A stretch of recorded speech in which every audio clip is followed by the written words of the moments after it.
At 6:04 a.m. on my 68th birthday, my son-in-law called and whispered a chilling sentence, "Don't come home today, please." I was curious, but didn't ask why. Instead, I stayed silent and moved my $4 million into a secured trust as a way to protect myself. That evening when I saw a strange truck clearing out my house piece by piece, in that moment, I quietly understood that the battle had begun. Hello everyone, I'm glad you made it here. Before we continue, drop your location in the comments. Where are you watching from today? Now think about this. Was that moment just disrespect, or the beginning of something worse you'll see soon? Please note, some elements in this story have been fictionalized for storytelling purposes, though the core message remains meaningful. By the time I turned onto Westwood Drive that afternoon, I finally understood why my son-in-law Derek had called me at 6:04 that morning, with terror in his voice. A moving truck sat in my driveway. Two men in work shirts were carrying boxes through my front door, and my daughter Vivienne stood on the porch directing them like a general commanding troops. My name is Harold Ashford, and at 68 years old, I have spent 4 decades reading the stories hidden in financial statements, the lies people tell with numbers, the desperation that bleeds through falsified ledgers. I built a career as a forensic accountant exposing fraud. I never imagined I would find it on my own doorstep wearing my daughter's face. I pulled my car to the curb 3 houses down and killed the engine. My hands were shaking, not from fear, from the effort of keeping still. Derek Holloway, my son-in-law of 8 years, the man whose mother I had saved from cancer when no one else would help, had called at 6:04 that morning. His voice had been a whisper ragged with something between terror and guilt. "Do not stay home today. Please. They will finish by evening." I had not understood then. I understood now. Vivienne stood on my porch in her designer coat, the one I had complimented last night at dinner, directing movers with crisp efficiency. My daughter, 41 years old, CEO of a company I had helped fund, the girl who used to organize my accounting files for pocket money, now organizing the theft of everything I owned. Have you ever watched someone steal your life in broad daylight? Not metaphorically. Literally watched as strangers carried your memories out your front door while your own child directed the operation. I sat in my car on that November afternoon, keys cutting into my palm, and watched exactly that. The movers were professional, efficient. They believed this was a legitimate job. I could see it in how they handled the boxes, how they called out to each other about weight distribution and truck space. They had no idea they were participating in a crime. Boxes emerged from my house labeled in black marker, living room, office, dining silver. Each one a piece of my life being cataloged for removal. Through the open front door, I saw something that stopped my breath. Eleanor's piano. The silence of the Steinway grand piano catching the morning light was the heartbeat of this house. For 5 years I had kept it tuned and dust-free, a shrine to the evenings Eleanor spent filling these walls with Chopin and Debussy. Watching strangers handle it like common inventory earlier that afternoon had been a second funeral, a brutal reminder that to Vivienne, her mother's music was now just an asset to be liquidated. Vivienne was wrapping it in moving blankets like it was furniture, like it was inventory, like her mother had never existed. One of the movers called out to another, "Careful with that. She said it is worth more than your truck." He laughed. They both laughed. And I sat in my car watching strangers joke about the monetary value of my wife's ghost while my daughter supervised the extraction. 40 years of reading fraud in financial statements. I never thought I would see it written across my own front door. I heard Vivienne's voice carry across the lawn. "Start with the office. The safe needs a dolly. It is bolted to the floor."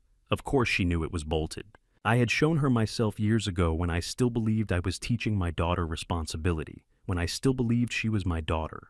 The November wind cut through the car. I had not closed my window all the way. The cold felt appropriate. My body was registering what my mind was still trying to reject. Today was my 68th birthday. Last night my daughter threw me a party. This afternoon she was robbing me blind. The cake had not even gone stale. I remember dinner now with new clarity. Vivienne smiling across the table, refilling my wine glass, asking casual questions about my estate plans. "Happy birthday, Dad. 68, can you believe it? We should really discuss your estate plans soon." I had thought she was being responsible, forward-thinking. I had been proud of her. Derek had barely eaten. His fork pushed food around his plate. His eyes kept darting to Vivienne, then away. At the time, I thought he might be feeling unwell. Now, I knew what that look had been. It was guilt. It was horror. It was a man watching his wife plan the destruction of someone he loved. The birthday dinner was not a celebration. It was reconnaissance. My daughter had used my own birthday party as a heist briefing, and I had handed her the information she needed between bites of the cake she had baked. I sat at the curb keys still in my hand, watching my daughter orchestrate the dismantling of everything I had built. But I did not approach. Not yet. Because Derek's warning had not just told me to stay away. It had told me why. And what I had learned since that 6:04 a.m. phone call had turned my shock into something far more dangerous. Understanding. I knew about the forged documents now. I knew about the notary appointment scheduled for this afternoon. I knew about Gordon's discovery that someone had accessed my property records from inside my own home during last night's dinner party. My daughter thought I was at a fake doctor's appointment right now. She thought I would come home this evening to find an empty house and legal papers declaring me mentally incompetent. She thought she had planned this perfectly. She had forgotten who taught her to read a spreadsheet. I watched a mover carry out a box labeled Kitchen Silverware Eleanor. My wife's name reduced to a sorting category. My daughter's voice carried across the lawn, efficient and cold. I did not move from the car. Not yet. Because the most important lesson I had learned in 40 years of forensic accounting was this. You do not confront the thief until you understand the full scope of the theft. And I was only beginning to understand what my daughter had stolen from me. But I need to tell you about that morning. The morning before I discovered my daughter was robbing me. Because you cannot understand what I lost without knowing what I had. I woke to birdsong in Eleanor's garden. November light filtered through curtains she had chosen 20 years ago. The house was quiet in that particular way, only widowers understand. Not peaceful, but waiting for a voice that would never come again. Her reading glasses still sat on the nightstand. Her side of the bed still somehow felt occupied by absence. 5 years since the cancer took her, and I still woke reaching for her hand. Some mornings I could almost feel her fingers closing around mine. Those were the worst mornings, and the best. I rose slowly the way older men do, feeling every year in my joints. 68 today. Eleanor used to say 68 was not old, just well-seasoned.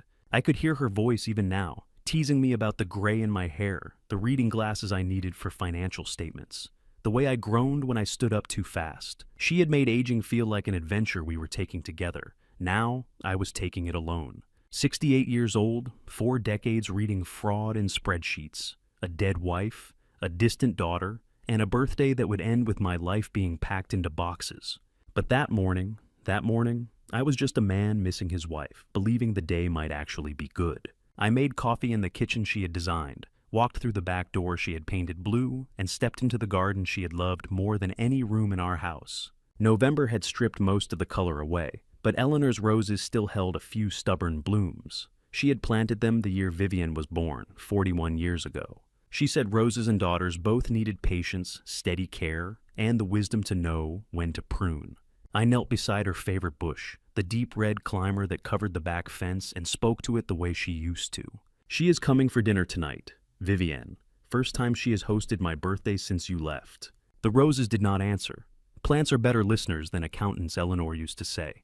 I believed her. I talked to this garden every morning, telling the flowers about my day, about the news about the daughter who had grown so distant since her mother died. It was not madness. It was simply the only way I knew to keep Eleanor's voice alive. I trimmed a few dead leaves, checked the winter mulch, felt the November cold seeping through my garden gloves. Somewhere in the neighborhood, someone was already playing Christmas music. Too early for that. Eleanor would have complained. I smiled at the thought. Inside, I paused in the living room doorway. Eleanor's Steinway grand piano sat where it had always sat in front of the bay window, catching the morning light. She had played every evening for 35 years. Debussy in spring, Chopin in winter, show tunes when she was feeling playful. I would read beside her, not really reading, just listening to her fingers find the music. The piano had been silent for 5 years. Vivienne had played Chopin at the funeral, a nocturne the one Eleanor had taught her when she was 7 years old. She played it beautifully, tears falling onto the keys, and then she closed the lid like she was sealing a coffin. She never touched it again. Neither did I. Some instruments are meant to stay silent. Some songs are too painful to hear. I walked to the piano now and lifted the lid. Dust had gathered despite my weekly cleaning. I touched middle C and winced at how out of tune it sounded. I should have it tuned. I should have someone come and bring it back to life. But that would mean someone else touching what Eleanor had touched last, and I could not bear that. Not yet. Maybe not ever. I closed the lid gently and went to prepare for the evening. The shower was too hot. I turned it hotter anyway. The blue shirt Eleanor had given me on our 30th anniversary still fit, though it pulled slightly across the shoulders now. I knotted the tie she had chosen to match it, watching my hands move through motions she had taught me decades ago. She always said I tied a knot like I was strangling a suspect. She was not entirely wrong. Vivienne was hosting dinner tonight, my daughter, my only child, the girl who used to organize my accounting files for pocket money, who learned piano from her mother, who cried when she left for college and called 3 times that first week. That girl had become a woman I barely recognized, CEO of a company I had helped fund, driven successful cold. She visited twice a year since Eleanor died, called on holidays, sent cards that felt written by an assistant. But this past week she had called 3 times. 3 times in 1 week after months of silence, asking how I was feeling, whether I was staying sharp, if I had thought about seeing a doctor for a checkup. A forensic accountant learns to see patterns that do not want to be seen, the number that is too round, the signature that is too perfect. The daughter who suddenly shows interest asking if you are healthy, asking if you are still mentally sharp. I should have recognized it. The pattern was right there wearing lipstick and calling me daddy for the first time in years. But I dismissed it, told myself I was paranoid, told myself she was finally trying to reconnect, to heal the distance that had grown since her mother's death. I wanted so badly to believe it that I ignored what my instincts were screaming. As I knotted my tie in the mirror, I caught my own reflection. 68 years old, still sharp, still here. And somewhere in the back of my mind, a question I could not quite name. Why did Vivienne need to know if I was still sharp? Why did that matter now? I would find out that night at dinner. And by the next afternoon, standing at the curb watching movers carry my life away in boxes, I would understand exactly why she had asked. The doorbell rang at exactly 6 o'clock. Vivienne was never early, never late. Precision was her signature inherited from me, along with the sharp cheekbones and the inability to trust round numbers. I opened the door to find my daughter standing in November twilight, her smile slightly too wide, her eyes scanning my face like she was searching for cracks. Happy birthday, Dad. 68. You do not look a day over 65. How are you feeling? Sharp as ever. There it was again. That word, sharp. She had used it 3 times this week. I hugged her, and she held on half a second too long, the way people do when they are performing affection, rather than feeling it. Behind her, Derek hung back near the porch, railing his face pale in the evening light. He looked like a man who had not slept in days. And beside Derek stood a stranger. Marcus Gallagher stepped forward and extended his hand with the polished confidence of a man who had practiced his smile in mirrors. 46 years old, according to Vivienne's quick introduction, co-founder and CFO of her logistics company. Someone whose presence at a family birthday dinner required more explanation than Vivienne offered. His handshake was firm, his eye contact unwavering, and his questions about my career were just pointed enough to make the accountant in me start keeping count. Mr. Ashford, it is an honor. Vivienne speaks so highly of you, the forensic accountant who can spot a decimal out of place from 50 feet. Let me tell you something about forensic accountants. We do not stop working when we leave the office. Every handshake is a data point. Every smile is a ledger entry. And Marcus Gallagher's handshake told me a story he did not mean to share. Firm enough to project confidence, but held half a second too long, like a salesman closing a deal he was not sure he had won. Derek barely whispered his greeting. Happy birthday, Harold. His eyes met mine for one moment, and I saw something in them that I could not identify. Fear, maybe, or guilt. Then Vivienne took his arm and guided everyone inside, positioning herself between me and my son-in-law, like a wall. I led them to the dining room, where I had set the table with Eleanor's china. The good set.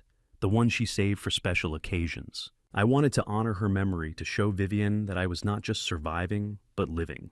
Now, watching my daughter settle into her mother's chair with that painted smile, I wondered if I had made a mistake. Dinner was roast chicken with rosemary from Eleanor's garden. I had cooked it myself, following her recipe card. Her handwriting faded, but still legible after 30 years. Vivienne complimented it 3 times. Marcus complimented it 4. Derek did not touch his food. Derek sat at my table like a man attending his own funeral. He pushed chicken around his plate. He nodded at jokes without laughing. And every few minutes his eyes would drift to Vivian with an expression that looked almost like grief. Whatever was happening here, Derek knew, and knowing was destroying him. Marcus dominated the conversation with practiced ease. He asked about my career, my retirement, my daily routine. Fascinating field, forensic accounting. You must have seen some incredible cases. People hiding money in the strangest places. He leaned forward when I answered, cataloging my responses like data points. I recognized the technique. I had used it myself in depositions. Vivian joined the interrogation with softer questions. Dad, you should eat more. You look thin. Are you taking care of yourself?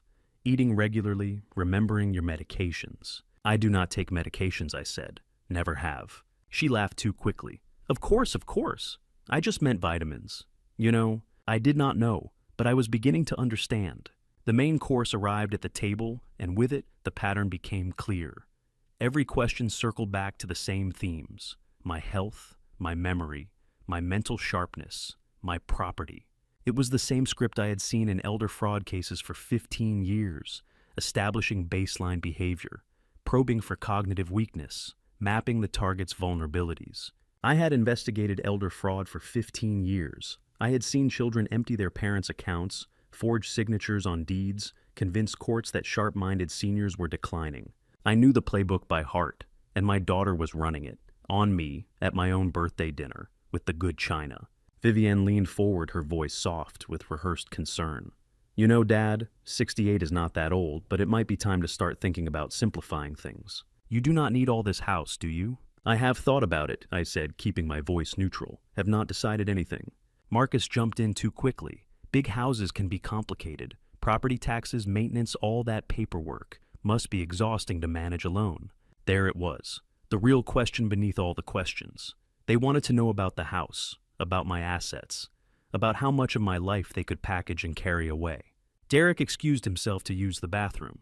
He was gone for 10 minutes. When he returned, his eyes were red. After dinner, Vivian insisted on coffee in the living room. She guided me to the armchair facing away from the office hallway, the chair with the worst view of the house.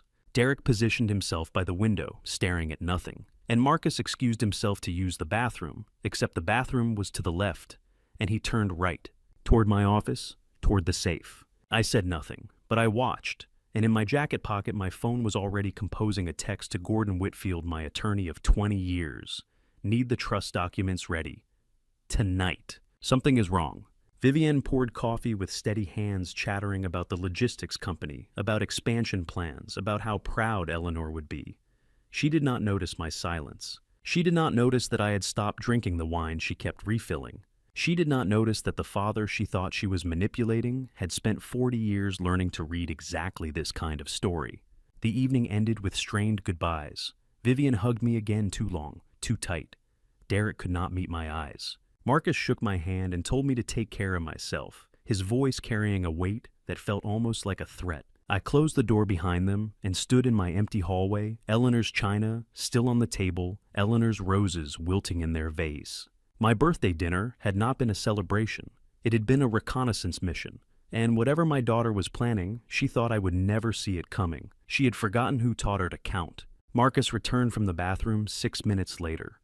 I know because I counted. He settled back into his chair with the satisfied ease of a man who had found exactly what he was looking for. And Vivian immediately steered the conversation toward what she called practical matters. That is when the real interrogation began. Dad, I have been thinking. She leaned forward, her wine glass untouched, her eyes fixed on mine with rehearsed concern. You are living alone in this big house. Have you thought about what happens if something happens to you? Is everything organized? Is the house in a trust? I have thought about it, I said, keeping my voice deliberately vague. Gordon has helped me with some paperwork over the years. But is it current? Vivian pressed. When did you last update your estate documents? Things change, tax laws change. You should really have someone look at everything. I want you to understand something about the questions my daughter asked me that night. These were not the fumbling inquiries of a concerned child. These were targeted, systematic. The same sequence I had taught fraud investigators to use when building a case against elder exploitation. Establish isolation, assess cognitive state, map the assets, locate the documents. My daughter was running the playbook I had written. Marcus jumped in with practiced smoothness. What Vivian means is, at a certain point, it makes sense to consolidate. Simplify. Make sure the people you trust have access to, help you if needed. The people you trust, like a daughter and her business partner. How convenient. Exactly, Vivian said. And with the house worth what it is now, what is it worth, Dad? $2 million more. You want to make sure it is protected. $2.1 million, I said. According to the last assessment, I should not have given her that number, but I wanted to see what she would do with it. Her eyes flickered to Marcus for half a second. A tell. They had already discussed the house value. They were confirming, not discovering. Derek had not touched his food in 20 minutes. His fork sat beside a full plate like a white flag of surrender. Every time Vivian asked about my estate, he flinched. Every time Marcus smoothed over a too obvious question, Derek's hands gripped the edge of the table a little tighter. Whatever was happening, my son-in-law knew, and knowing was eating him alive. Maybe we should talk about something else, Derek said suddenly. His voice cracked on the last word. Vivian shot him a look that could have frozen water. We are just having a conversation, Derek. Dad knows we are only worried about him. Of course, I said. I appreciate the concern. The dinner grew colder on our plates. Vivian asked about my daily routine. Marcus asked about my health. Both circled back again and again to the same themes: my mental sharpness, my memory, my ability to manage my own affairs. It was an assessment dressed up as small talk. Then Vivian asked the question that sealed my certainty. Where do you keep your important documents, Dad? The deed, the trust papers, insurance documents. She tilted her head with daughterly concern that did not reach her eyes. You should have someone know where everything is, in case of emergency. In 40 years of forensic accounting, I learned that every fraud has a tell. The moment the con artist overreaches, asks one question too many, reveals what they are really after. Vivian's tell came with the document question. She needed to know where I kept my papers, not if they were organized, where, because whatever they were planning required those documents. And they needed them before I figured out what was happening. They are in a safe place, I said. Gordon knows where everything is. Gordon, your attorney. Vivian's jaw tightened with frustration she could not quite hide. But what about family? I smiled at her. The same smile I used to give her when she was 7 years old and tried to convince me she had not eaten the cookies. Gordon is family, I said. He has been my attorney for 15 years. Vivian's frustration flickered across her face before she smoothed it away. Of course. That is good. That is responsible. Excuse me, I said, pushing back from the table. I need to use the restroom. I did not go to the restroom. I walked down the hall past the bathroom and into my office. I closed the door quietly behind me and pulled out my phone. Gordon Whitfield answered on the second ring. He always did for me. In 15 years as my attorney, Gordon had never kept me waiting. A man of 58 with silver hair and the deliberate speech patterns of someone who measured every word, Gordon was the kind of lawyer who thought in decades rather than days. His firm did not advertise. His clients did not leave. Gordon, I said, keeping my voice low, the trust documents you prepared, are they ready to sign? A pause. They have been ready for 2 weeks. Why? What is happening? My daughter is asking questions, I said. The wrong questions. I need those documents signed tonight, before they can stop me. I heard Gordon's chair creak as he sat up straighter. I will file them electronically the moment you sign. Harold, what exactly are you telling me? I looked around my office, the same office Marcus had visited during his 6-minute bathroom break. I could see it now, the subtle disturbances. A folder moved. A drawer not quite closed. He had been in here. He had been looking. I am telling you, I said slowly, that my daughter is trying to steal my house, and I intend to make sure she cannot. Silence on the line, then Gordon's voice steady and sharp. I am sending the documents to your email now. Digital signature is legally binding. Sign them, and I will file before midnight. Whatever they are planning, your assets will be protected by a revocable living trust that names me as successor trustee. They would have to go through the courts to even attempt access, and it would not hold up under scrutiny. Do it, I said. I ended the call and stood in the darkness of my office, listening to my daughter's laughter drifting down the hall. She was telling Marcus some story, something about work, something that did not matter. She thought I was a confused old man who would not see her coming. She had forgotten who taught her to count, who taught her to read the numbers that people tried to hide. I opened my email and waited for Gordon's documents to arrive. Gordon's email arrived while I stood in the darkness of my office, listening to my daughter's laughter in the other room. The trust documents were exactly where he said they would be. Attachment PDF. 32 pages that would determine whether I spent my final years in the home I had built with Eleanor or in some state facility, while strangers auctioned off my memories. I signed each page with the deliberate precision of a man defusing a bomb. House protected, investments protected, retirement accounts protected. $4.05 million transferred into a revocable living trust that named Gordon Whitfield as successor trustee. My daughter could not touch a single dollar without going through the courts. I photographed the final signature and texted it to Gordon. His reply came in 30 seconds. Filing now, confirmation in 10 minutes. $4 million, 40 years of work. Eleanor's home, Eleanor's garden, Eleanor's piano. All of it now locked behind legal walls that my daughter could not breach. I should have felt triumphant. I felt like I was attending my own family's funeral. Gordon's second text arrived. Filed. Trust is now active. Harold, call me tomorrow. We need to talk about what is happening. I put my phone in my pocket and walked back toward the living room. Whatever victory I had, one, it tasted like ashes. I had just legally defended myself against my own child. Against the baby I had held in the delivery room 41 years ago. Against the girl who used to run to me when she was scared. Against Vivienne. I stopped in the doorway. Vivienne was standing by the coffee table. My wallet was open in her hands. For a moment, neither of us moved. Then she looked up, and her face went through 3 expressions in rapid succession. Surprise, calculation as performance. The performance won.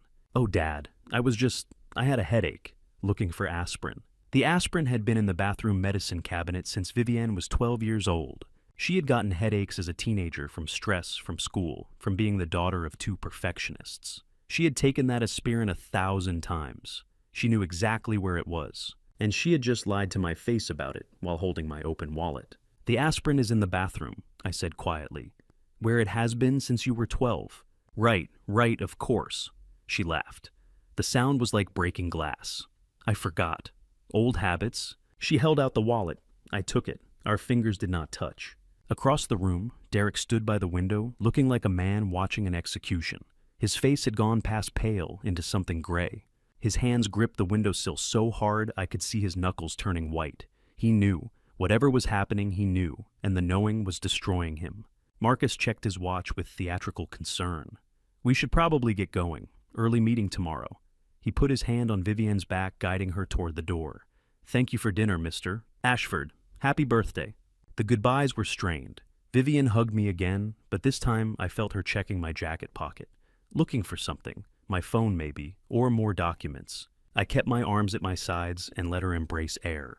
Derek was last out the door. He paused on the threshold, and for one moment, I thought he might say something, might warn me, might break whatever hold Vivienne and Marcus had over him.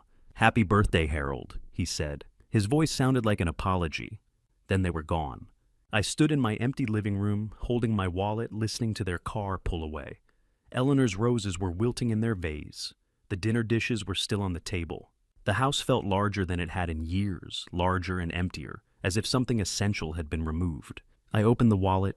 I had investigated identity theft for 30 years. I knew the components: a signature sample, a government ID, a social security number. With those 3 pieces, a skilled forger could become anyone. Sign any document, transfer any property, commit any crime in your name while you slept. My daughter had just collected all 3 from my wallet. She had not been looking for aspirin. She had been assembling a weapon. My driver's license was in the wrong slot. It had been in the front pocket for 15 years. Now it was in the back, as if someone had removed it, photographed it, and replaced it carelessly. My social security card, which I kept behind my insurance card, had been moved to the front. And in the small pocket where I kept a folded check with my signature for reference, there was nothing. The check was gone. She had my signature. She had my identification. She had my social security number. Everything needed to forge documents in my name: power of attorney, property transfers, medical directives. With those 3 components, Vivienne could sign away my house while I slept, and I would not know until I woke up homeless. Except she could not. Because while she was rifling through my wallet, I had been signing trust documents that made everything she stole worthless. She had the keys, but I had changed the locks. I sat in Eleanor's chair until midnight, wallet in my lap, running scenarios. Whatever Vivian was planning required forged documents, which meant she needed my signature, which she now had. But to execute a property transfer, she would need more than forgery. She would need a notary, witnesses, me out of the house. She would need time. I went to bed at 12:30 expecting nothing and prepared for anything. At 6:04 a.m., my phone rang. Derek's name glowed on the screen in the darkness of my bedroom. I answered before the second ring. His voice was barely a whisper, shaking with something between terror and guilt. "Do not stay home today. Please, Harold, they will finish by evening." The line went dead. I was already reaching for my car keys, my heart pounding, my mind cataloging everything I knew. My daughter had my signature, my identification, a plan that would finish by evening. And my son-in-law, the man whose mother I had saved from cancer 7 years ago, had just risked everything to warn me. The hunt had begun. I was already awake when the phone rang at 6:04 a.m. Not 6, not 6:05, 6:04 exactly. I had been staring at the ceiling for an hour, running numbers in my head, the way I used to do before fraud trials. Sleep had not come. My wallet sat on the nightstand, emptied of everything that mattered, evidence of a crime not yet committed. The caller ID said Derek Holloway. My son-in-law had never called me at 6 in the morning, not in 8 years of marriage to my daughter, not once. I answered before the second ring. "Harold." His voice was barely a whisper, ragged with fear. "It is Derek. Listen to me. Do not say anything. Just listen." I listened. "Do not stay home today, please. Do not go home early either. They will finish by evening." "Derek, what?" "I cannot. I am sorry. I am so sorry." The line went dead. 11 seconds. That is how long the call lasted. 11 seconds to tell me my daughter was planning something so terrible that my son-in-law was willing to risk his marriage to warn me. What do you say in 11 seconds? Apparently everything that matters. Do not stay home. They will finish by evening. I am sorry. I sat on the edge of my bed, phone still pressed to my ear, listening to silence. Then I rose and walked to the kitchen on legs that felt like they belonged to someone else. The coffee maker started on autopilot. I had been making coffee in this kitchen for 35 years. My hands knew the motions even when my mind was somewhere else entirely. This morning, my mind was dissecting Derek's warning word by word. They, not she, they will finish by evening. Vivian was not working alone. Marcus. It had to be Marcus. The business partner with the rehearsed smile and the 6-minute bathroom break and the questions about my property. Finish. They will finish. Something was already in motion. Had been since last night probably. Since Marcus went to my office. Since Vivienne rifled through my wallet. Since they collected everything they needed to become me on paper. By evening, there was a deadline, a window. They needed me gone for a specific amount of time, long enough to do whatever they were planning to do. I stood in my kitchen coffee maker, gurgling first sunlight, touching Eleanor's garden through the window, and I felt like I was reading my own autopsy report. The time of death tonight. The cause my daughter. The weapon my own signature forged onto documents I had never seen.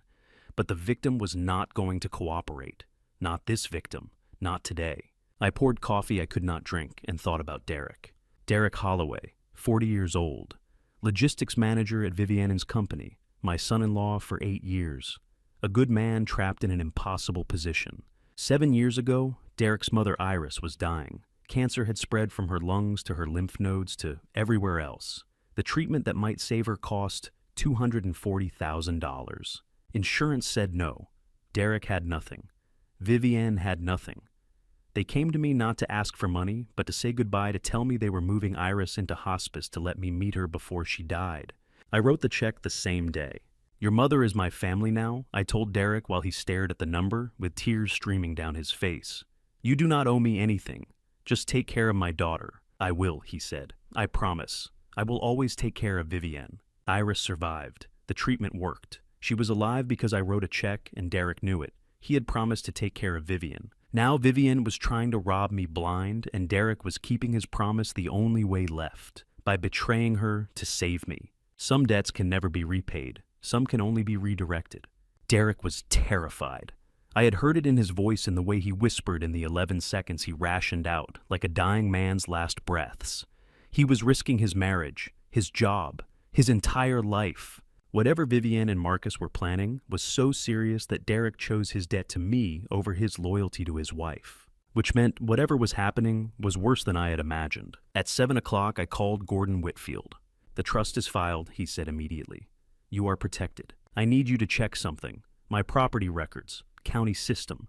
Can you see if anyone has accessed them recently? A pause.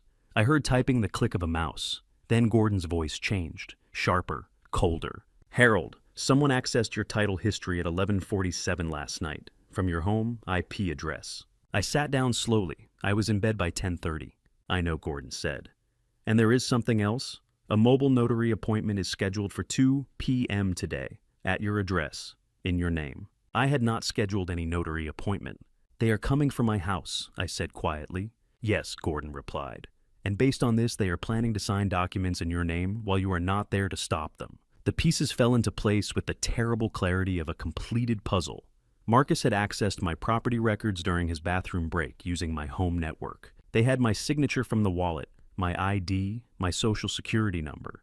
The notary appointment was the final piece. At 2 p.m., someone pretending to be me would sign over my house, my investments, everything, except they could not, because the trust I had signed the night before would expose and invalidate everything she tried to use against me. The house was protected. The investments were protected. Everything was protected. But they did not know that.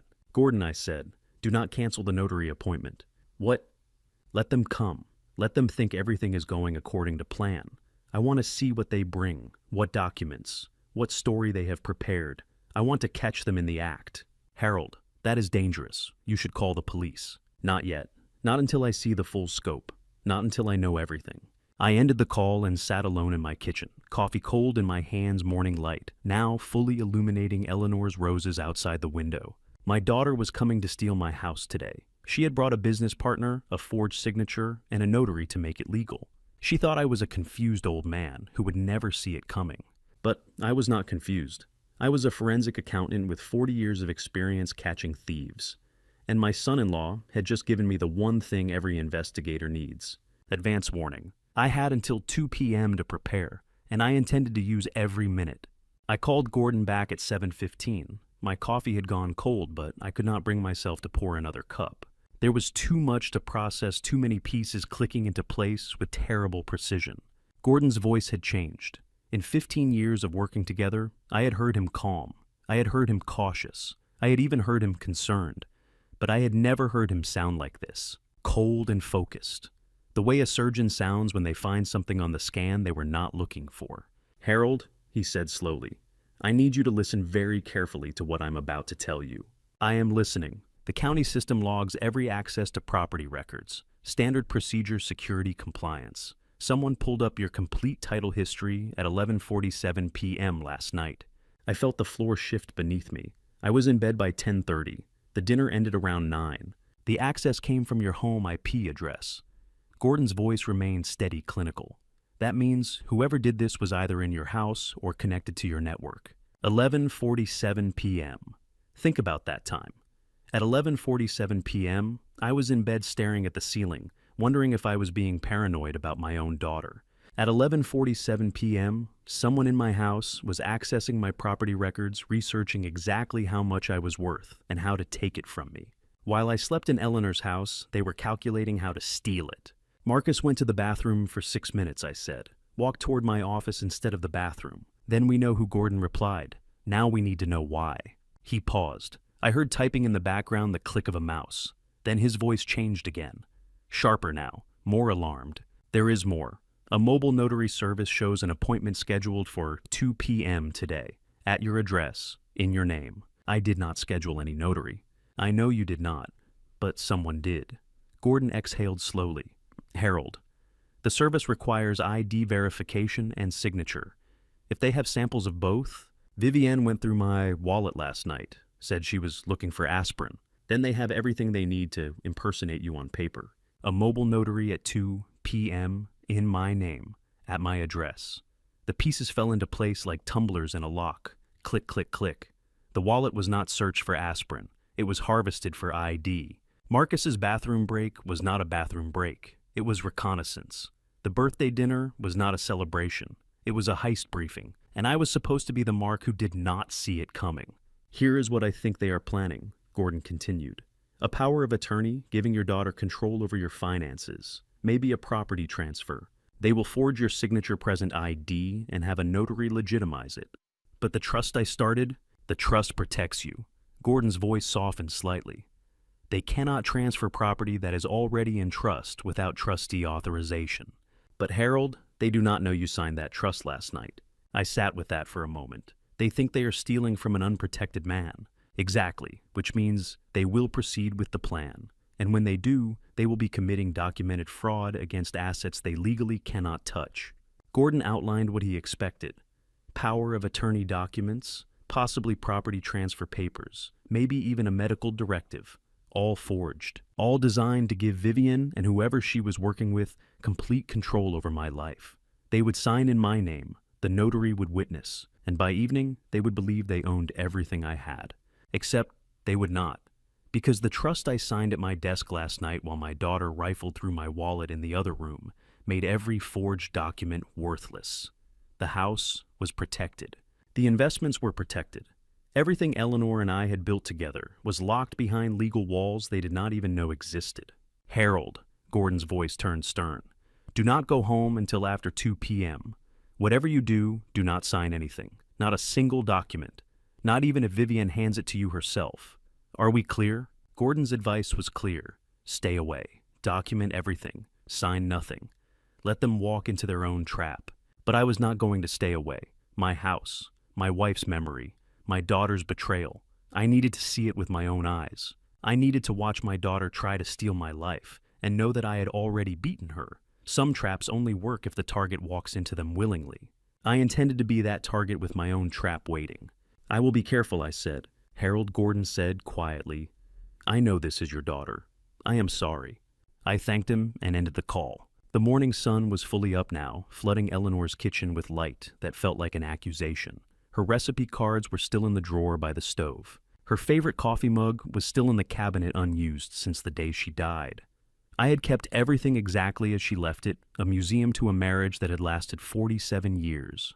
I made myself another cup of coffee and sat at the table where I had eaten breakfast with my wife for 35 years. The same table where we had celebrated Vivian's report cards and worried about her college applications and toasted her wedding.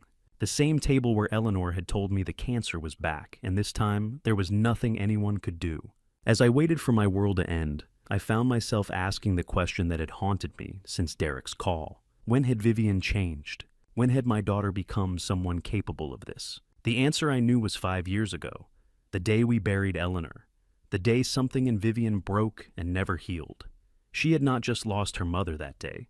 She had lost something else, something I could not name. I sipped my coffee and watched the sun climb higher through the kitchen window. Eleanor's roses were still blooming in the garden, stubborn against the November cold. She would have loved them. She would have hated what our daughter had become. I had until 2 p.m. hours to sit with the knowledge of what was coming. Hours to remember when Vivian was still the girl who used to climb into my lap during thunderstorms. Hours to mourn the daughter I had lost long before today. I poured the cold coffee down the sink and started preparing for war. The photograph was still on the refrigerator. Vivian at 7 years old, sitting at Eleanor's piano, her small fingers reaching for keys she could not quite span. Eleanor standing behind her hands, guiding both of them, laughing at something I had said from behind the camera. That was the girl I remembered. That was the daughter I had raised. Where had she gone?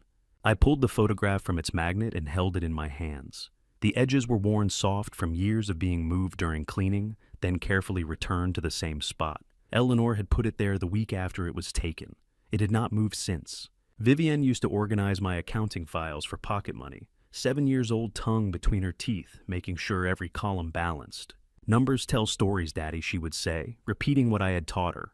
You just have to know how to read them.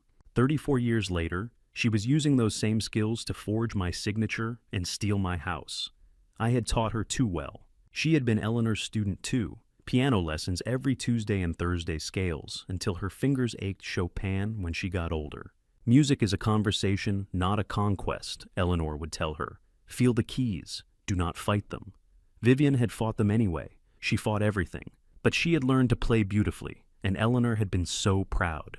We had been a happy family in this house. Sunday dinners around the table where I was now sitting alone. Recitals where Vivienne played nervously and Eleanor cried in the audience.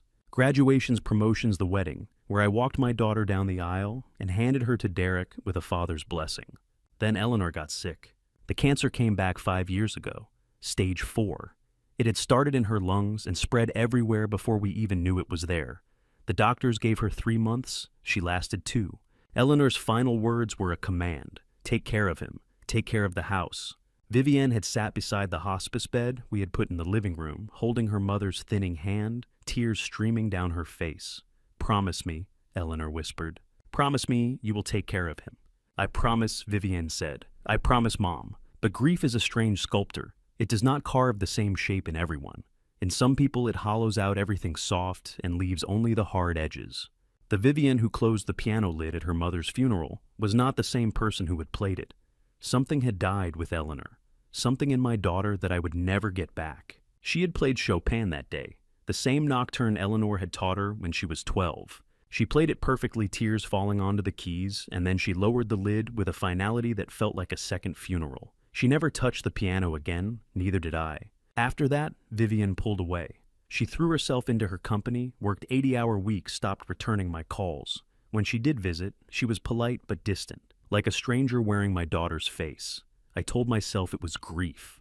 I told myself she would come back to me eventually. I was wrong. I set down the photograph and picked up my cold coffee. The memories kept coming, whether I wanted them or not. 7 years ago, a different kind of crisis. Iris Holloway was 57 when the cancer found her. Stage 3 breast cancer, the kind that moves fast and costs fortunes. Derek's mother, a retired elementary school teacher who had spent her life shaping other people's children, suddenly needed $240,000 to survive. No insurance would cover it. No bank would lend it. Derek was 29 and had been married to my daughter for 6 months. He had nothing. I overheard him on the phone one evening. He was in our kitchen thinking he was alone, his voice cracking as he talked to a collection agency. "I understand," he said. We do not have it. We do not have $240,000. No one has that." I walked in and put my hand on his shoulder.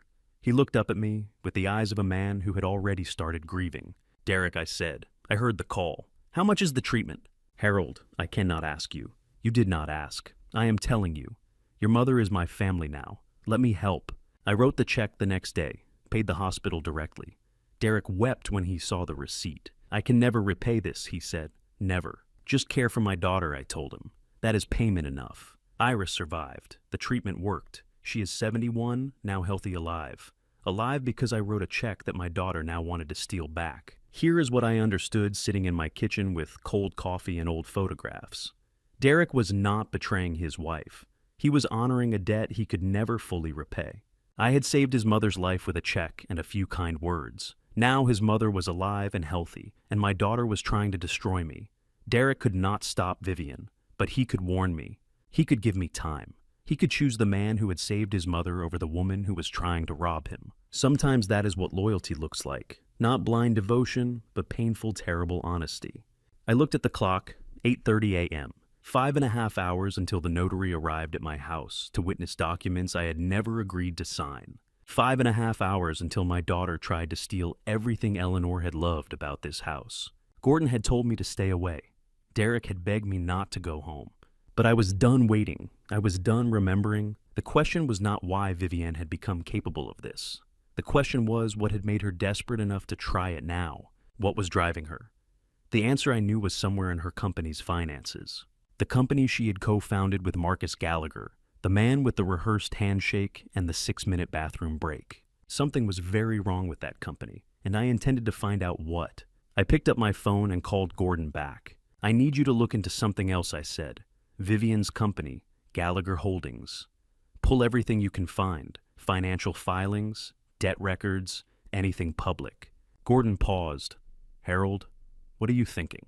"I am thinking my daughter does not do anything without a reason, and this kind of desperation does not come from nowhere. Something is pushing her.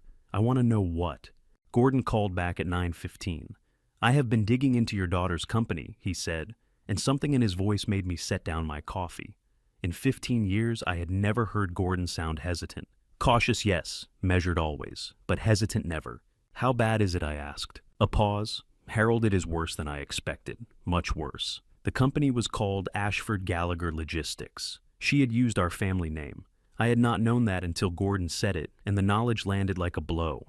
2 years ago, Vivian and Marcus had started a tech equipment transport business. Server farms, data centers, specialized logistics. The kind of niche work that could be extremely profitable if you had the contracts. They had gotten the contracts for a while. The company is drowning, Gordon said.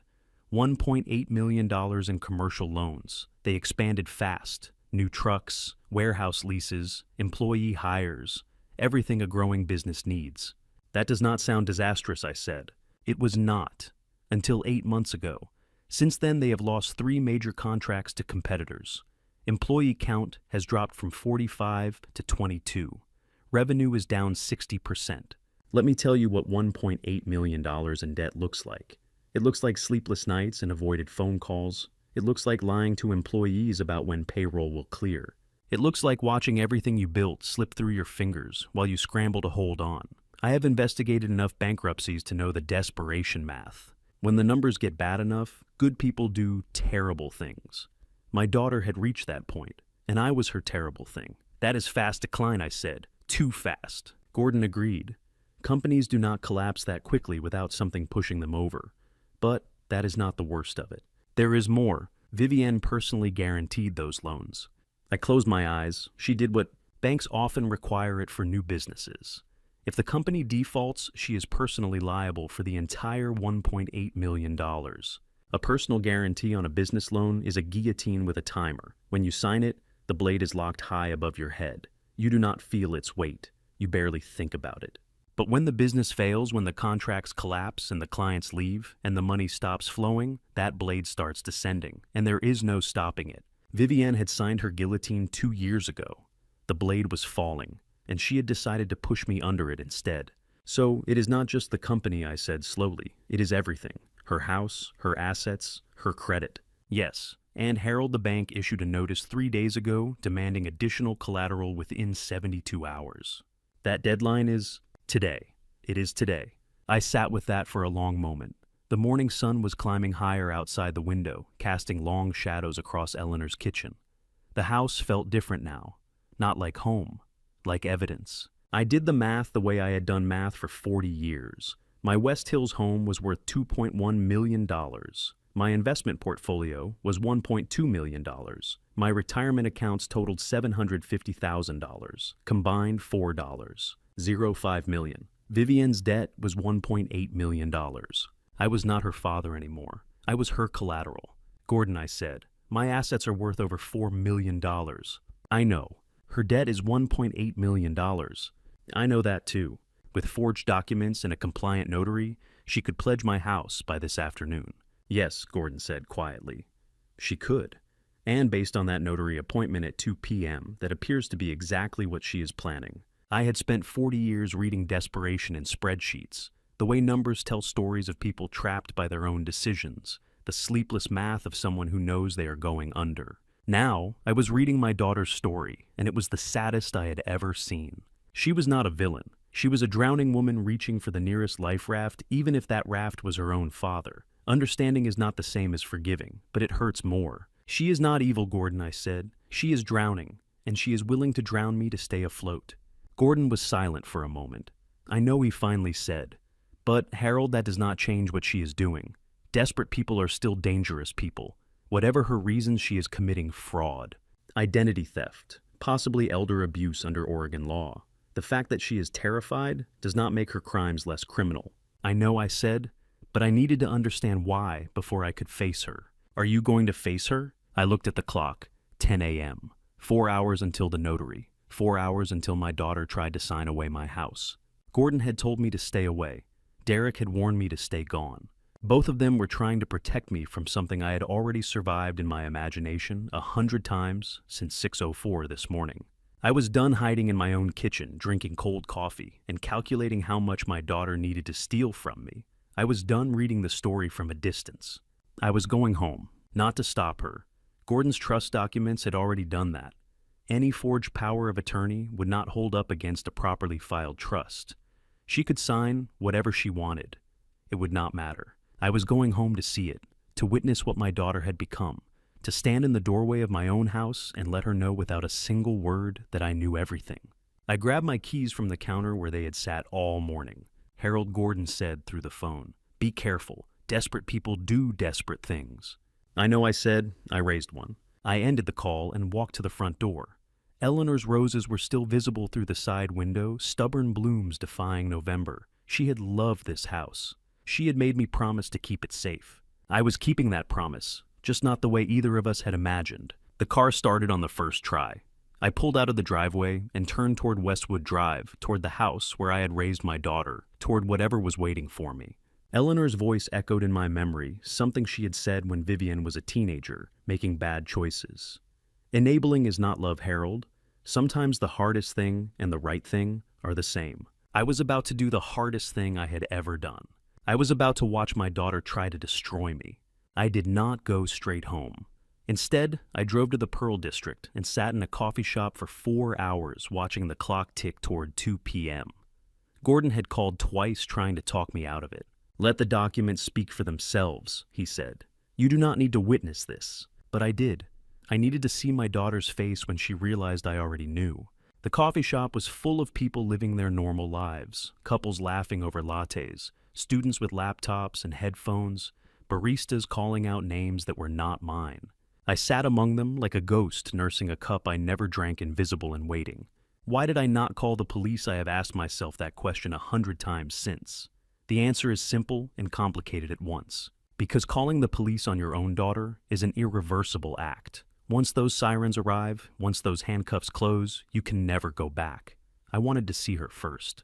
I wanted to give her one last chance to look at me and remember who she used to be.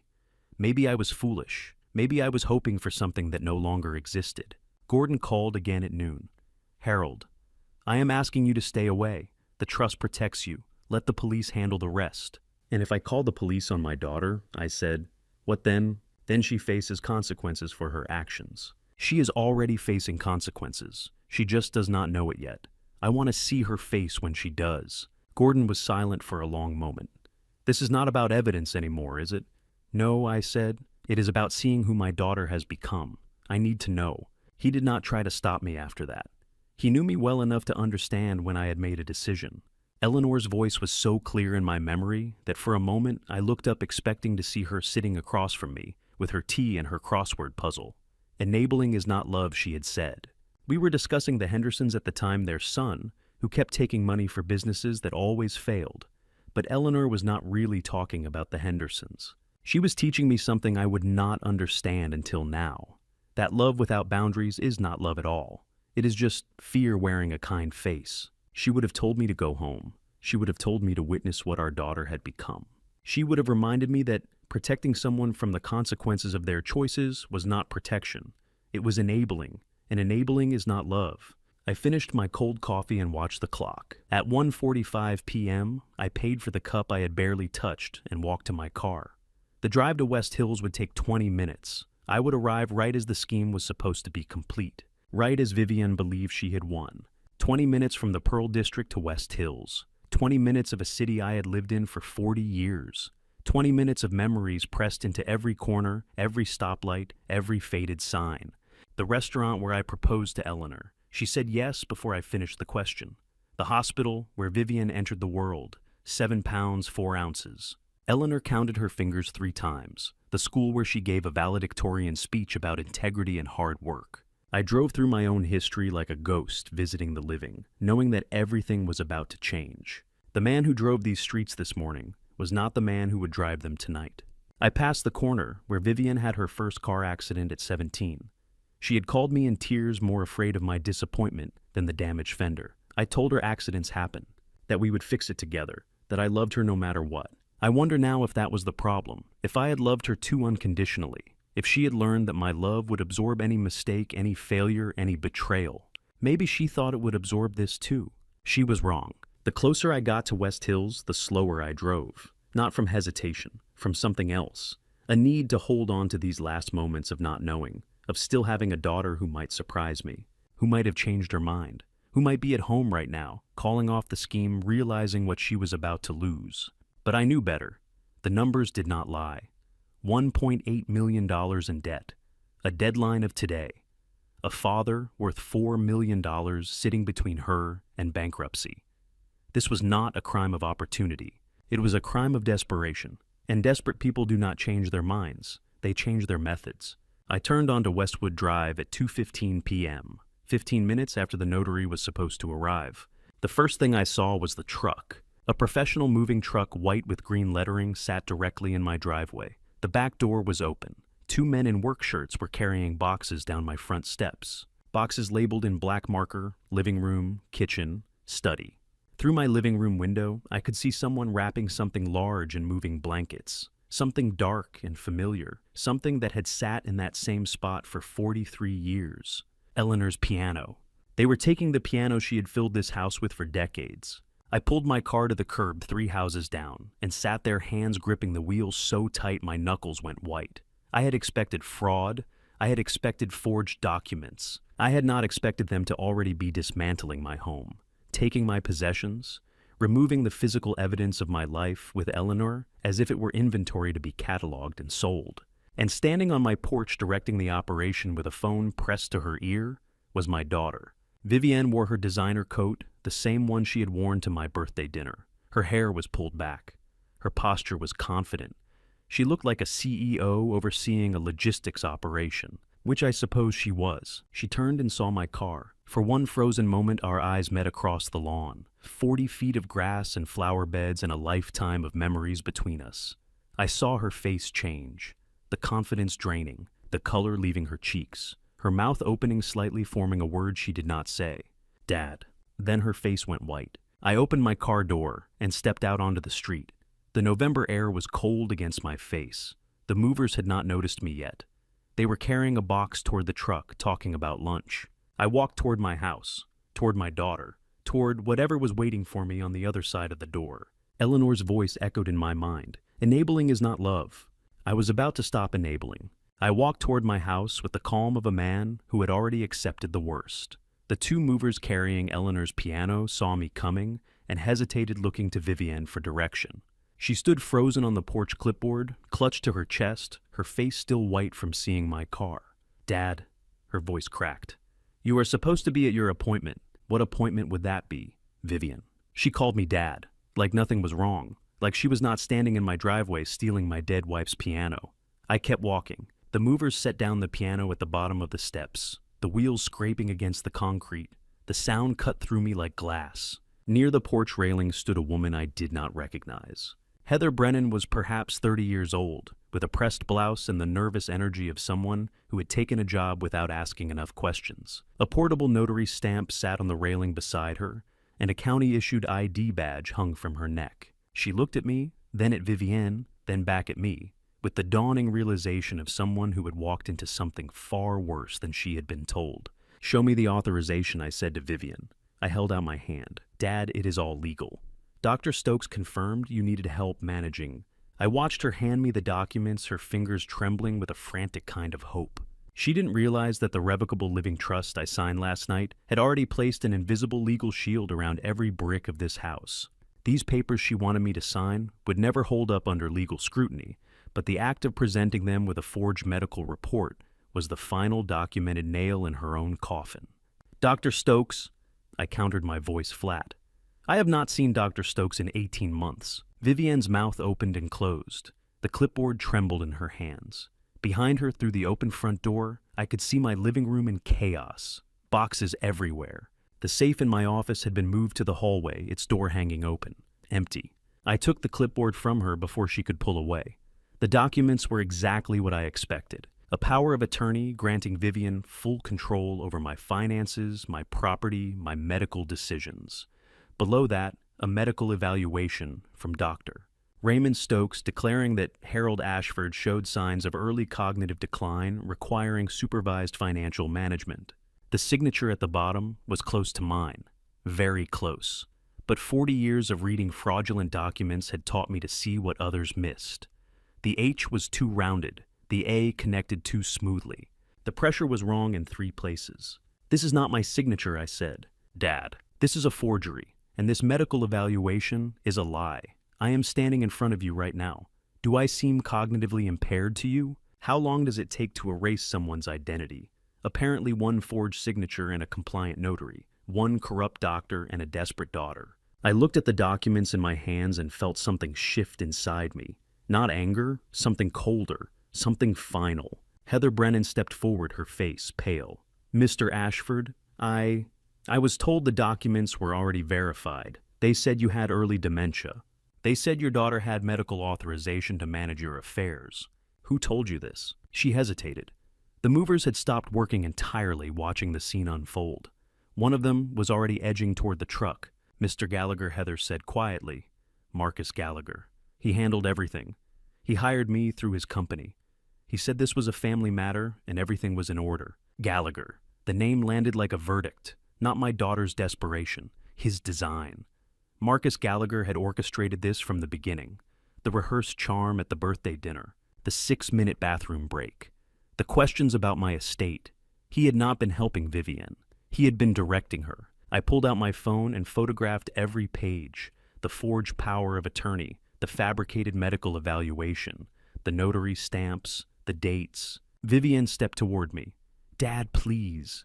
You do not understand. The company is in trouble. You needed my house, I said, without looking up. You needed my investments. You needed my retirement. You decided to steal it rather than ask for help. I would have given you the money, Vivienne. If you had asked, if you had told me the truth, I would have helped you. She started to cry. I know you would have.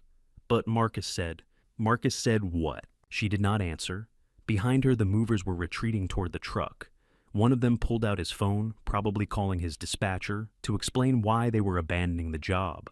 Heather Brennan was crying now too, mascara streaking down her cheeks. I was just doing my job, she said.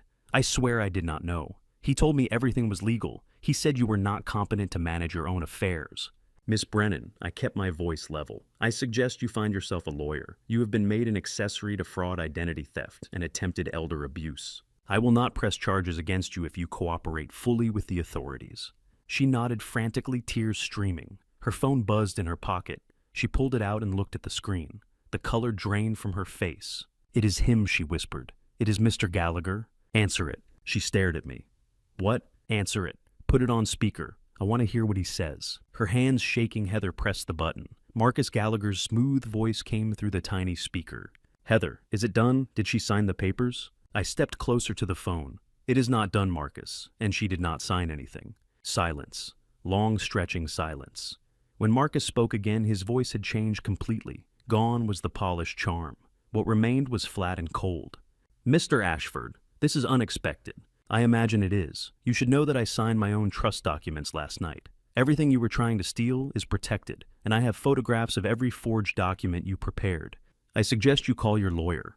The line went dead. The movers climbed into their truck and drove away without a word. Heather Brennan stood on my porch crying, apologizing, offering to testify against Marcus if it would help. Eleanor's piano sat abandoned at the bottom of my front steps, half wrapped in moving blankets. Vivienne had not moved. She stood in the doorway of the house where she was born, the house where her mother taught her piano, the house she had just tried to steal from me. Dad, she said. Her voice was barely a whisper. I am so sorry. I looked at my daughter, at the stranger wearing her face, and I felt something break inside me that I knew would never heal. Sorry is not enough, Vivienne. Sorry does not even begin to cover this. You did not just try to take my house. You tried to erase me. I walked past her into my house to see exactly how much of my life she had already tried to take. Gordon stood in my kitchen, holding a manila folder like it contained a disease. His face had aged 10 years since yesterday.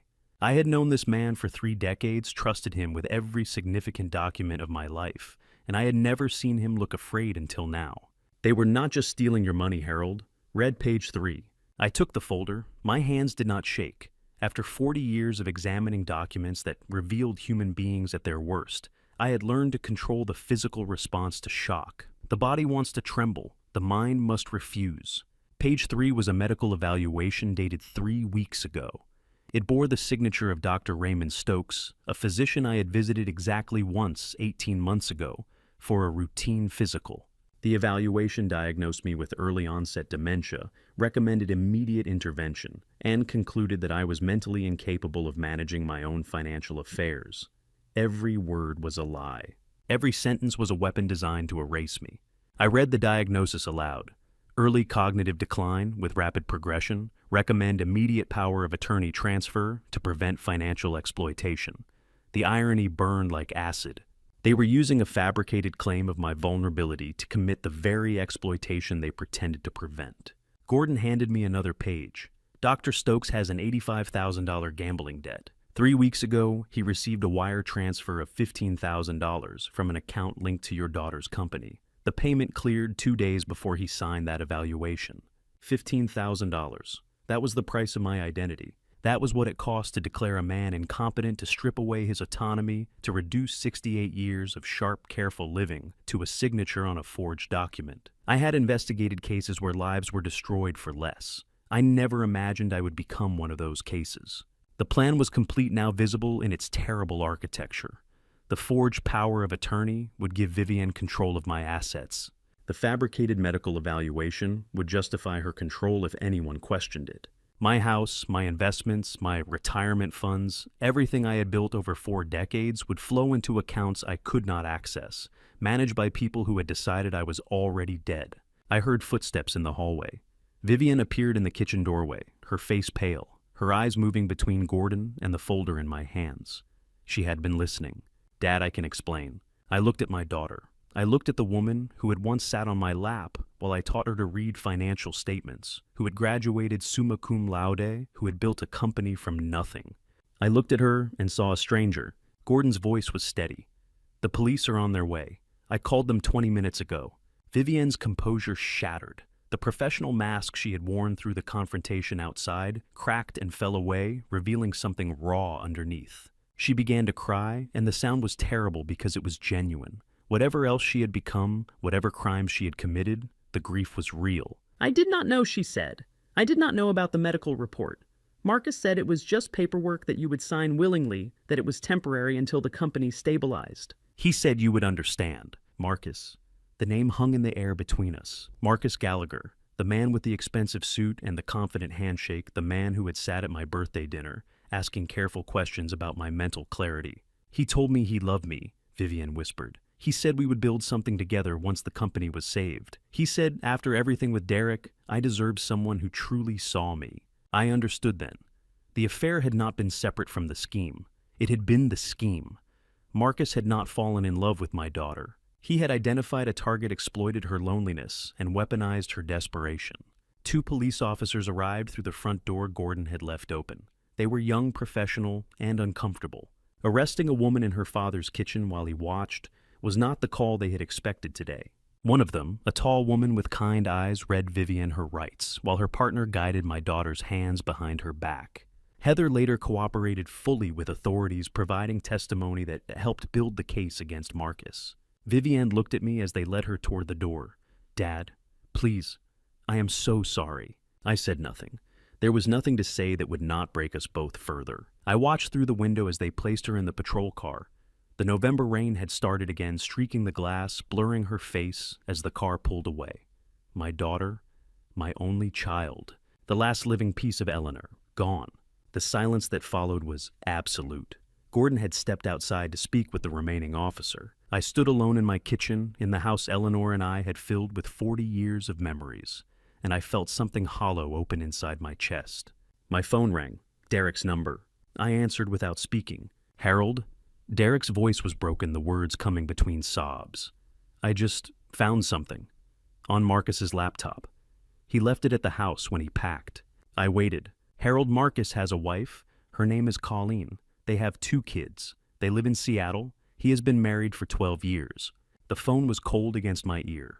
Through the window, the taillights of the patrol car disappeared around the corner, carrying my daughter toward a future shaped by a man who had never existed. A wife, 2 children, Seattle. 12 years of marriage running parallel to whatever Marcus had told my daughter about love and partnership and building something together.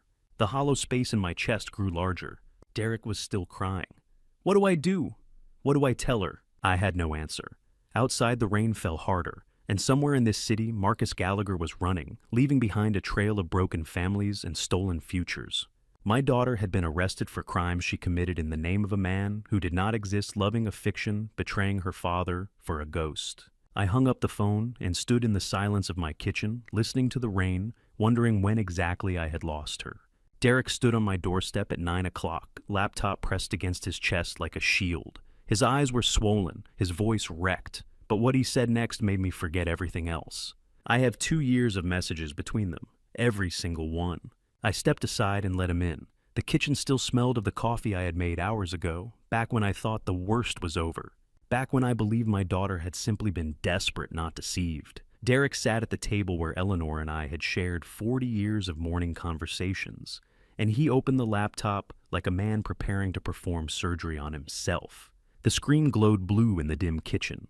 I sat across from him and watched as he navigated to a folder labeled simply with a date, October 2023. 2 years, Derek said. His voice cracked on the words. I found the first message dated October 2023. She wrote, "You understand me in ways Derek never could." He turned the screen toward me. I read the timestamp, the sender, the recipient.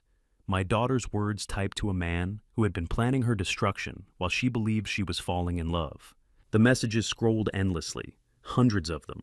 I read phrases that cut through me like broken glass. I think about you constantly. When can I see you again? Derek doesn't notice anything. And then dated 6 months ago, I love you. This is for us. Dad will never miss what he doesn't know he lost. 2 years, 730 days of my daughter writing love letters to a man who was designing her destruction, and I never saw a single sign. I had been so consumed by my own grief after Eleanor died, so focused on maintaining the rituals that kept her memory alive, that I had missed my living daughter disappearing into the arms of a predator. Derek's fingers trembled as he clicked to another folder. This one contained bank records. $680,000, he said, moved in increments just under the reporting threshold.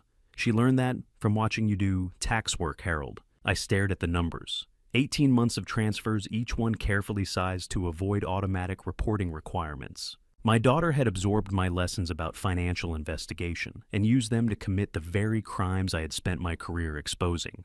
The bitter irony tasted like metal on my tongue. The money went to accounts in the Cayman Islands, offshore accounts that existed for one purpose: to hide assets from people who had a legal right to know about them. My daughter, the woman I had taught to balance her first checkbook, had been building an escape fund for 2 years. The tickets, I said. Show me the tickets. Derek clicked again.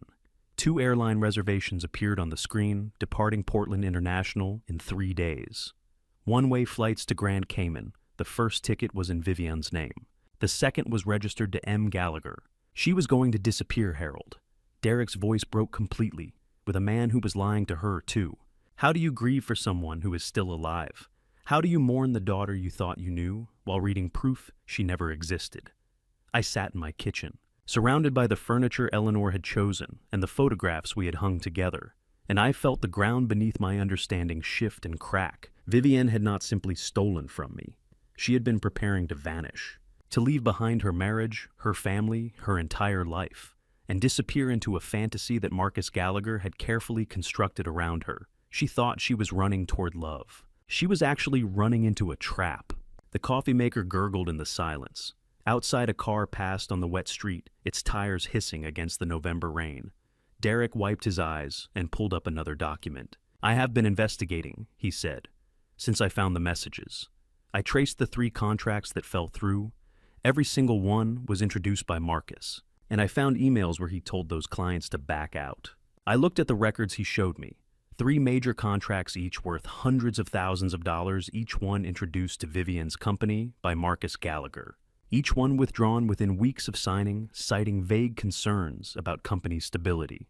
The pattern was invisible unless you knew to look for it. He manufactured her desperation, I said.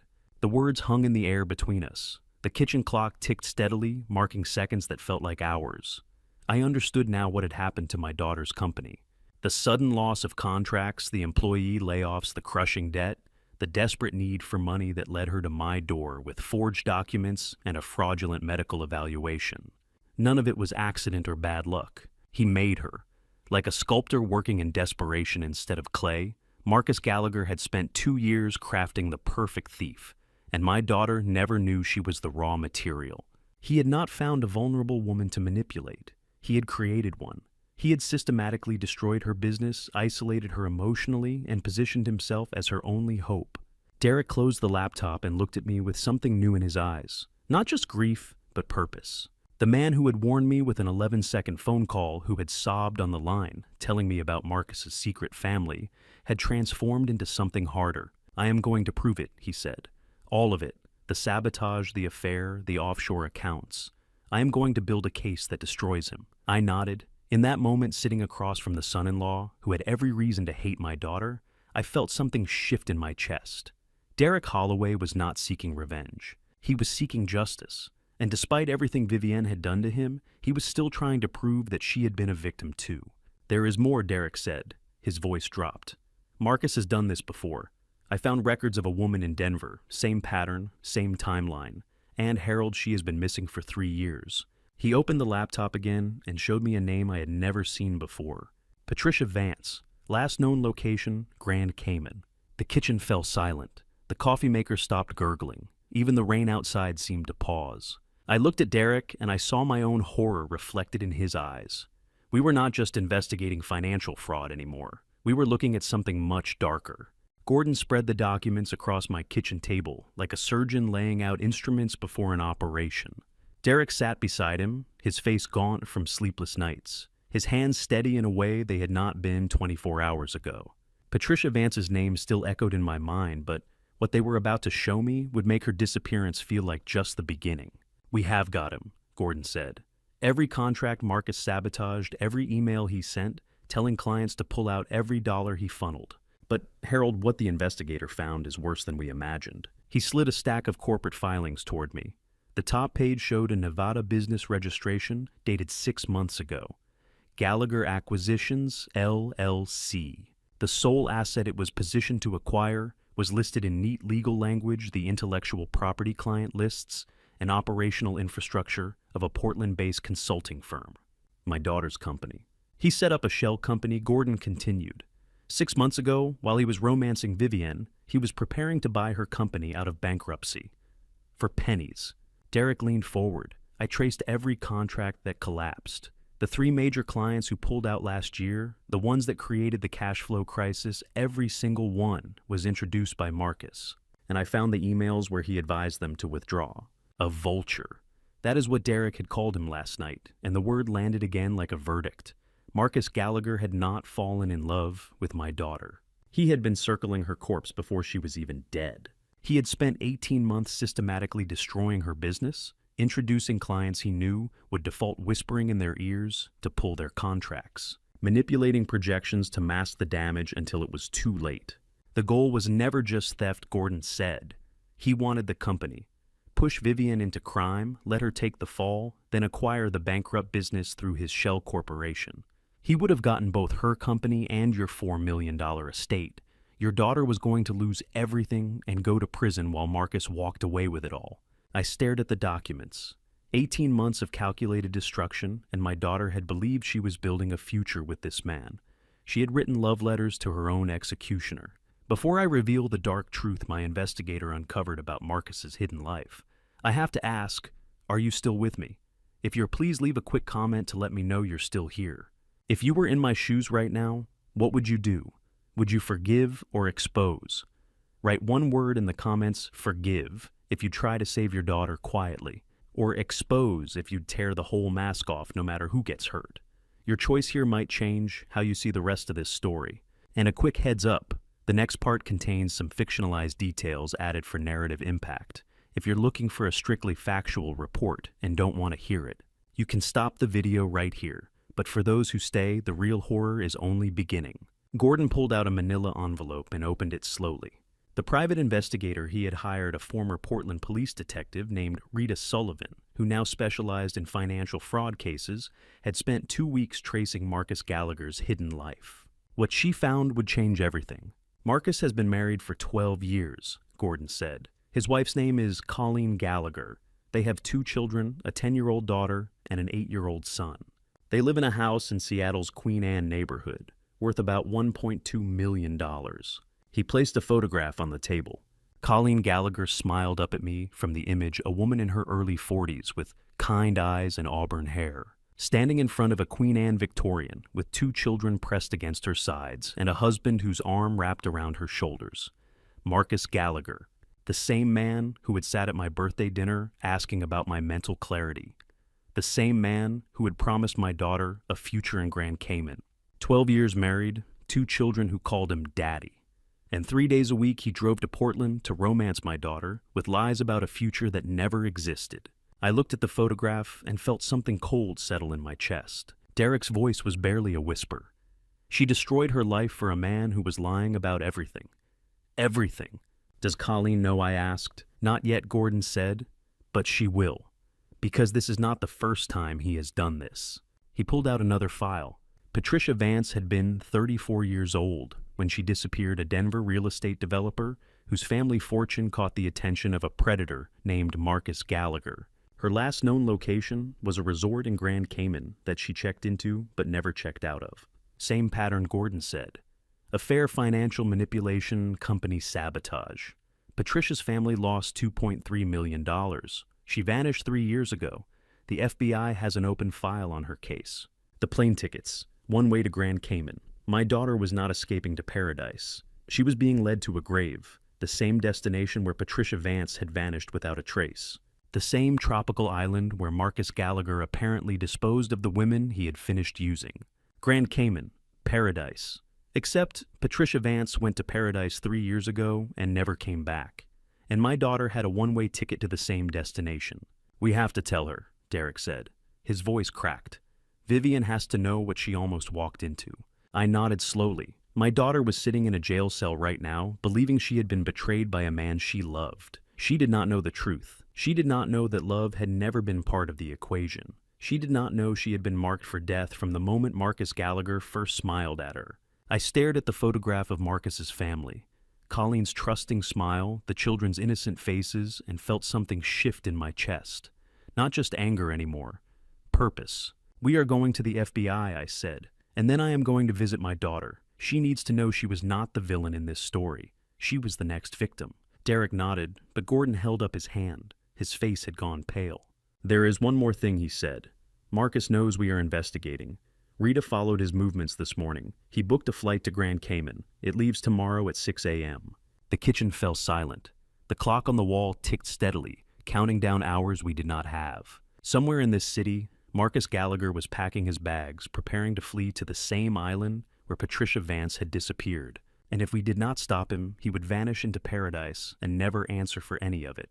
Gordon had already shared the full evidence package with federal authorities the night before, 38 minutes before his flight to Grand Cayman. Gordon called with the news, while Derek and I sat in my kitchen, neither of us having slept, empty coffee cups scattered between us like casualties of a long siege.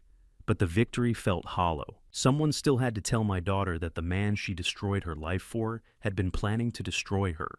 I should be the one to tell her, I said. She is my daughter. Derek shook his head. His eyes were red-rimmed, his voice hoarse from the night we had spent piecing together evidence. She will not hear it from you.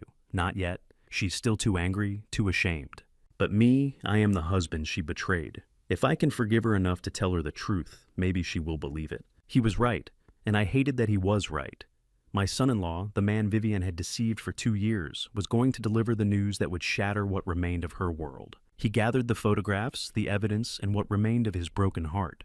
And he drove to the Multnomah County Detention Center, while I sat alone in the kitchen where Eleanor and I had raised our daughter. How do you tell your daughter that the love of her life was planning to kill her, that every whispered promise, every stolen kiss, every declaration of love was a lie, designed to lead her to a grave in the Caribbean? I sat with that question for 3 hours while Derek was gone, turning it over in my mind like a stone I could not put down. Derek returned just after noon. I knew before he spoke that something had broken inside him. She screamed Harold. His voice cracked on the words. When I showed her the family photo, calling the kids, the house in Seattle, she screamed like something inside her was dying. He sat down heavily at the kitchen table, the same table where we had spread Marcus's crimes the night before. The photographs were still there. Colleen Gallagher's trusting smile. 2 children who did not know their father was a monster. She said he told her Colleen was his ex-wife, Derek continued. He told her they were separated. She believed every word. For 2 years, she believed every word. I closed my eyes.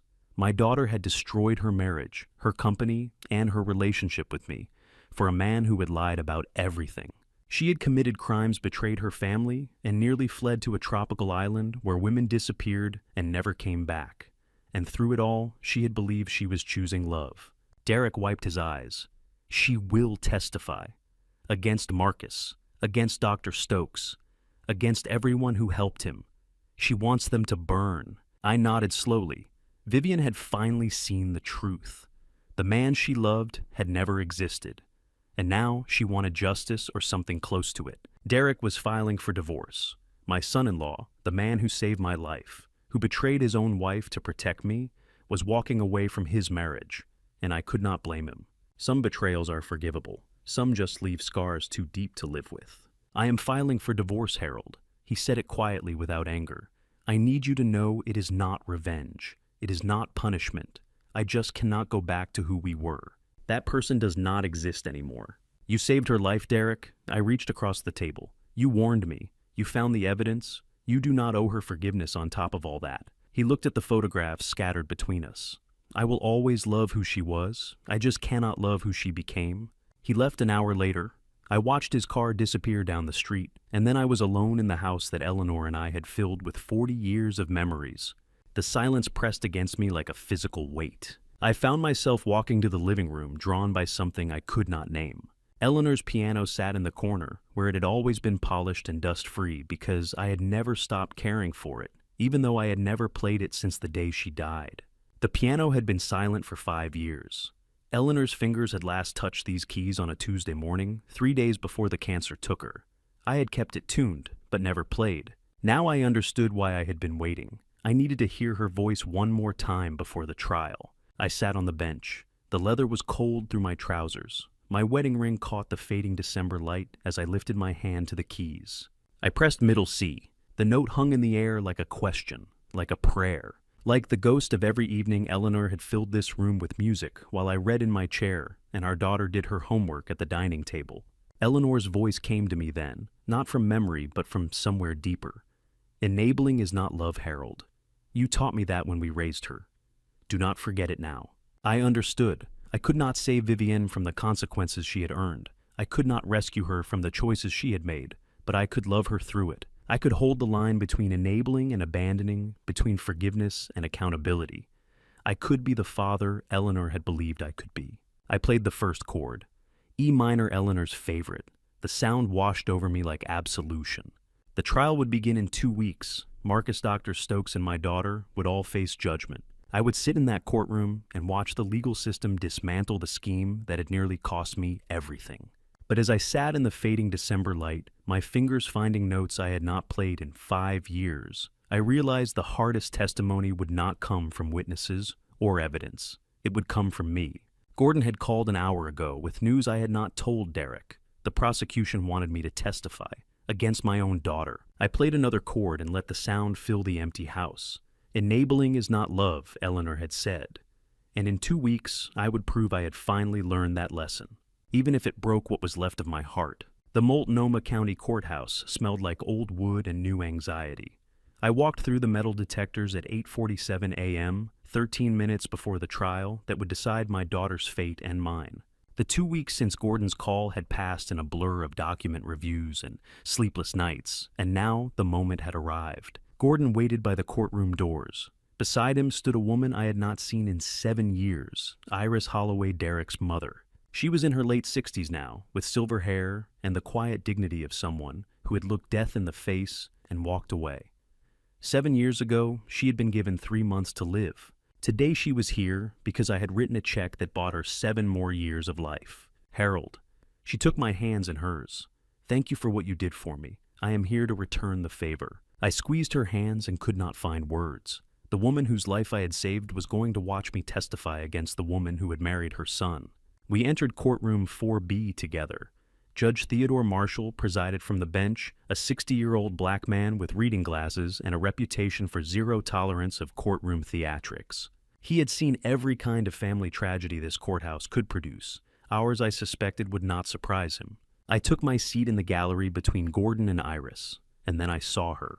Vivienne looked up as I entered. Our eyes met for 3 seconds, just 3 seconds, but in that moment I saw everything: shame, defiance, regret, and something that might have been the ghost of the daughter I had lost.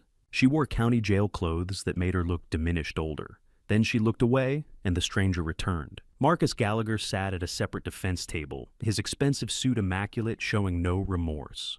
Dr. Raymond Stokes sat alone at a third table, sweating visibly. The prosecutor was a woman named Catherine Webb, mid-40s, sharp-featured with a kind of controlled intensity that came from years of putting predators behind bars. "Remember," Gordon whispered, "you are here as a witness to truth, not as a father seeking revenge. The jury will know the difference." The prosecution called Dr. Stokes first. He shuffled to the witness stand like a man walking to his own execution. Under Catherine Webb's questioning, he crumbled completely. "Dr. Stokes, did you ever examine Harold Ashford before signing the cognitive decline evaluation?" "No." His voice trembled. "I never met him. I never spoke to him." Mr. Gallagher provided the documents already filled out. "I just signed them. I owed money to people who do not accept payment plans. $15,000. That is what my sanity cost on the open market. A gambling addict with a medical license had declared me mentally incompetent for less than the price of a used car. I watched the jury's faces as they absorbed this. Some looked disgusted. Some looked horrified. One older woman in the back row met my eyes with something like sympathy. The forensic evidence came next. A handwriting expert explained the 17 points of deviation that proved my signature on the power of attorney had been forged. A financial investigator detailed the $680,000 transferred to offshore accounts in increments designed to avoid federal reporting thresholds. The emails proving Marcus had sabotaged Vivian's company contracts were read aloud, one devastating message at a time. I watched Marcus's face as the evidence mounted. For 18 months he had believed he was untouchable. Now, piece by piece, his empire of lies was collapsing in a room full of strangers. His composure cracked for the first time, a micro-expression of fear flickering across his features before the mask returned.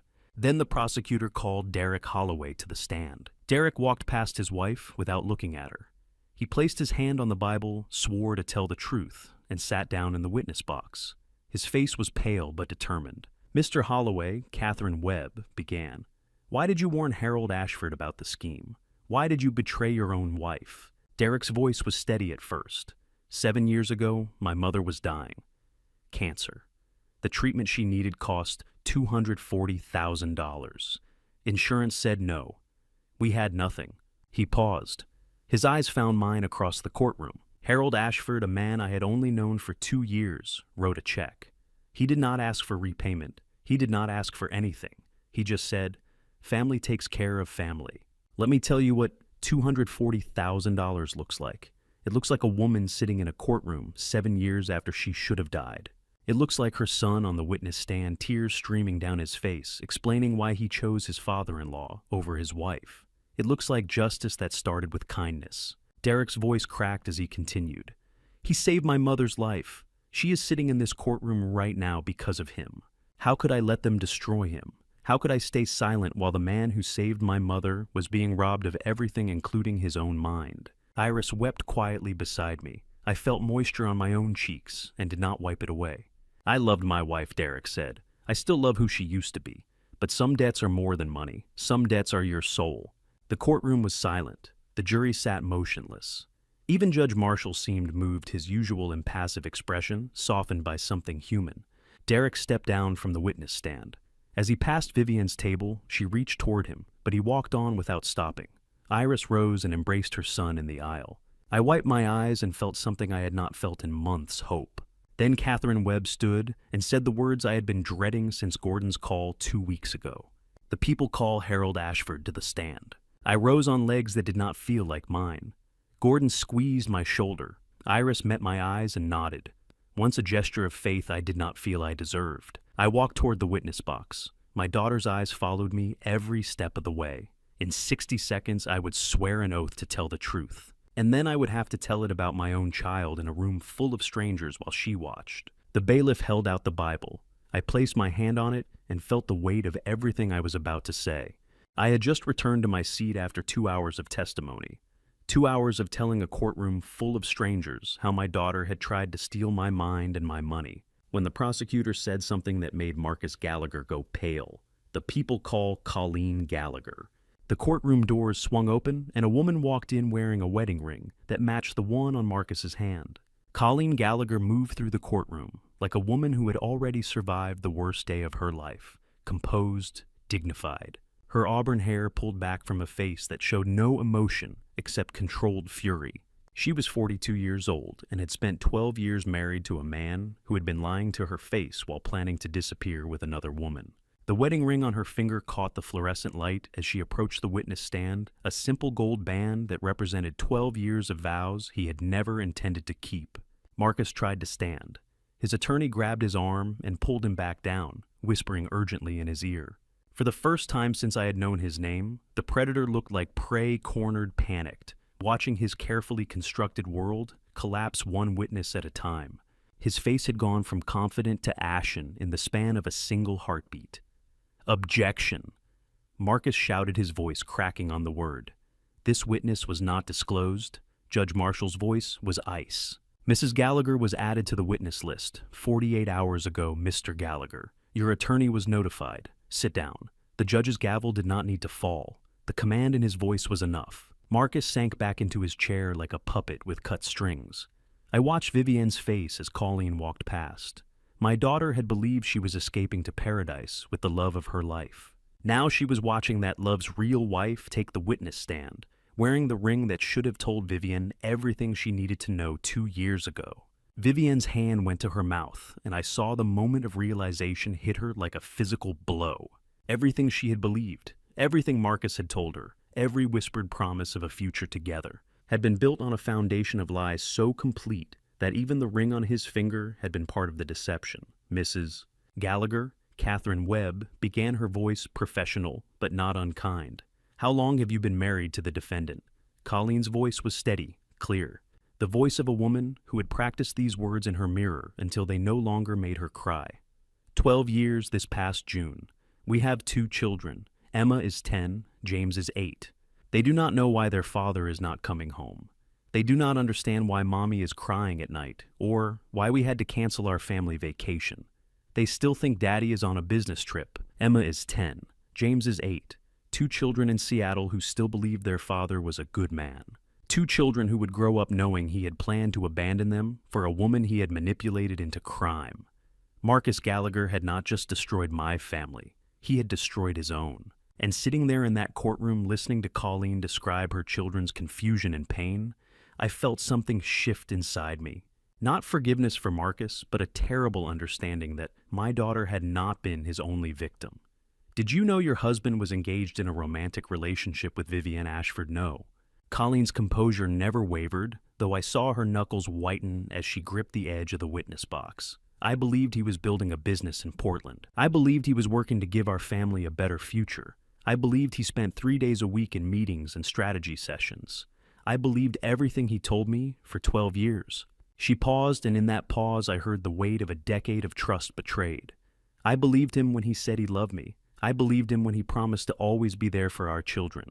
I believed him when he kissed me goodbye every Sunday night and drove to Portland. I believed all of it. She turned and looked directly at Marcus for the first and only time.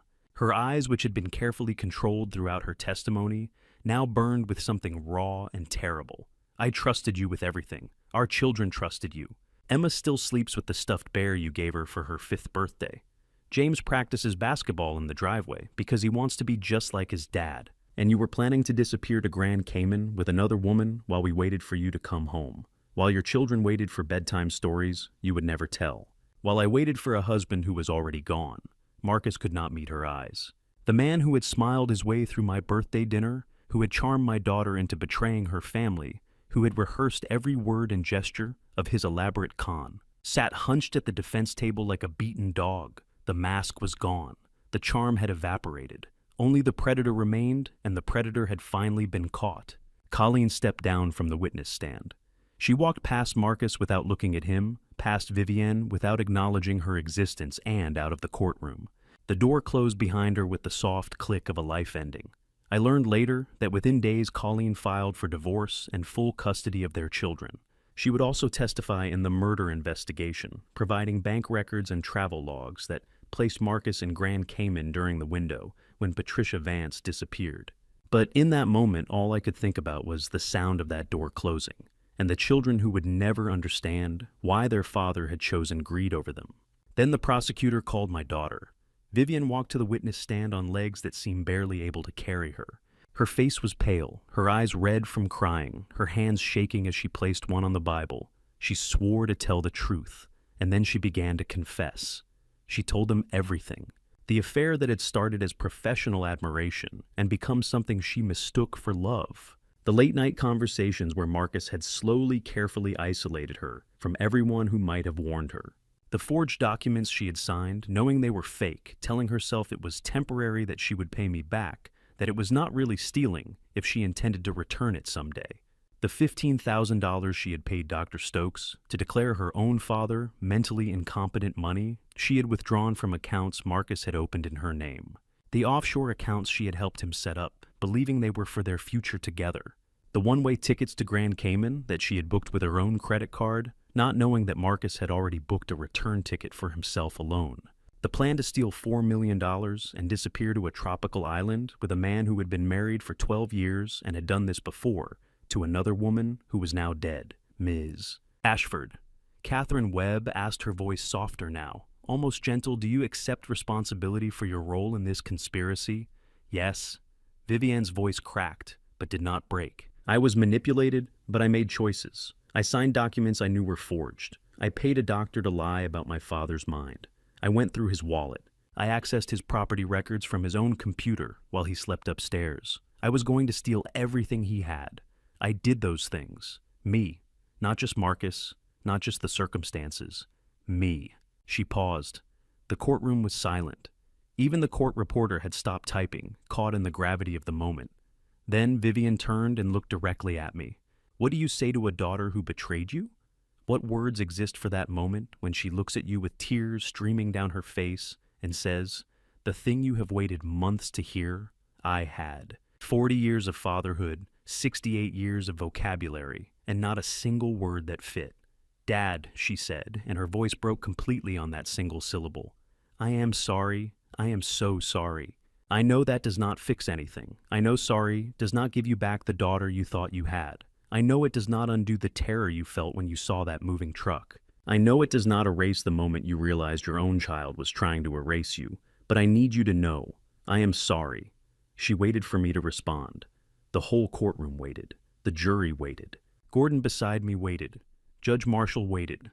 Even Marcus, slumped at his table, seemed to be waiting. But I could not move. I could not speak. The words were somewhere inside me, buried under months of betrayal and grief, and the photograph of Eleanor that sat on my piano at home. My daughter had just apologized in a court of law, in front of strangers and family, and the man she had almost destroyed her life for. She had taken responsibility. She had named her crimes. She had looked me in the eye and asked for nothing except to be heard, and I sat motionless, hands in my lap, unable to give her anything except silence. The silence stretched. 5 seconds. 10. An eternity compressed into heartbeats. I saw hope die in Vivian's eyes. I saw her shoulders slump. I saw her understand that some things cannot be fixed with apologies, no matter how sincere. The bailiff finally led Vivian back to her seat. She passed within 3 feet of me, close enough to touch, but I kept my hands where they were and my eyes forward. I felt her pause beside me, waiting for something I could not give her. Then she was gone back to the defense table, and the 3 feet between us might as well have been 3,000 miles. The prosecutor announced a recess before closing arguments. The courtroom began to empty. Vivian was led away by guards, her head down, her hands cuffed in front of her. Marcus was escorted out a separate door, already yelling at his attorney about appeals and technicalities. The jury filed out in silence, their faces carefully neutral. Gordon leaned close to me. His face was grim, and I knew before he spoke that whatever he was about to say would make everything worse. "The jury will deliberate tomorrow," he said quietly. "But Harold, there is something else." The FBI found Patricia Vance. I turned to look at him, not understanding. Found her. Gordon's voice dropped even lower. What was left of her? In Grand Cayman, buried behind a rental property Marcus used to own. Harold Marcus is now facing murder charges. The courtroom was empty now, except for Gordon and me. The fluorescent lights hummed overhead, harsh and clinical. Somewhere in this building, my daughter was being processed back into custody. Somewhere else, the man she had loved was learning that he would answer not just for fraud, but for taking a life. And I sat alone on a hard wooden bench, my daughter's apology still echoing in my ears, unable to find a single word to say back. The jury deliberated for 6 hours. 6 hours to weigh 18 months of lies, 2 years of manipulation, and 1 lifetime of broken trust. When Judge Marshall called us back into the courtroom, I knew from the foreman's face before he ever opened his mouth guilty. All of them. Guilty. The murder charges against Marcus had changed everything.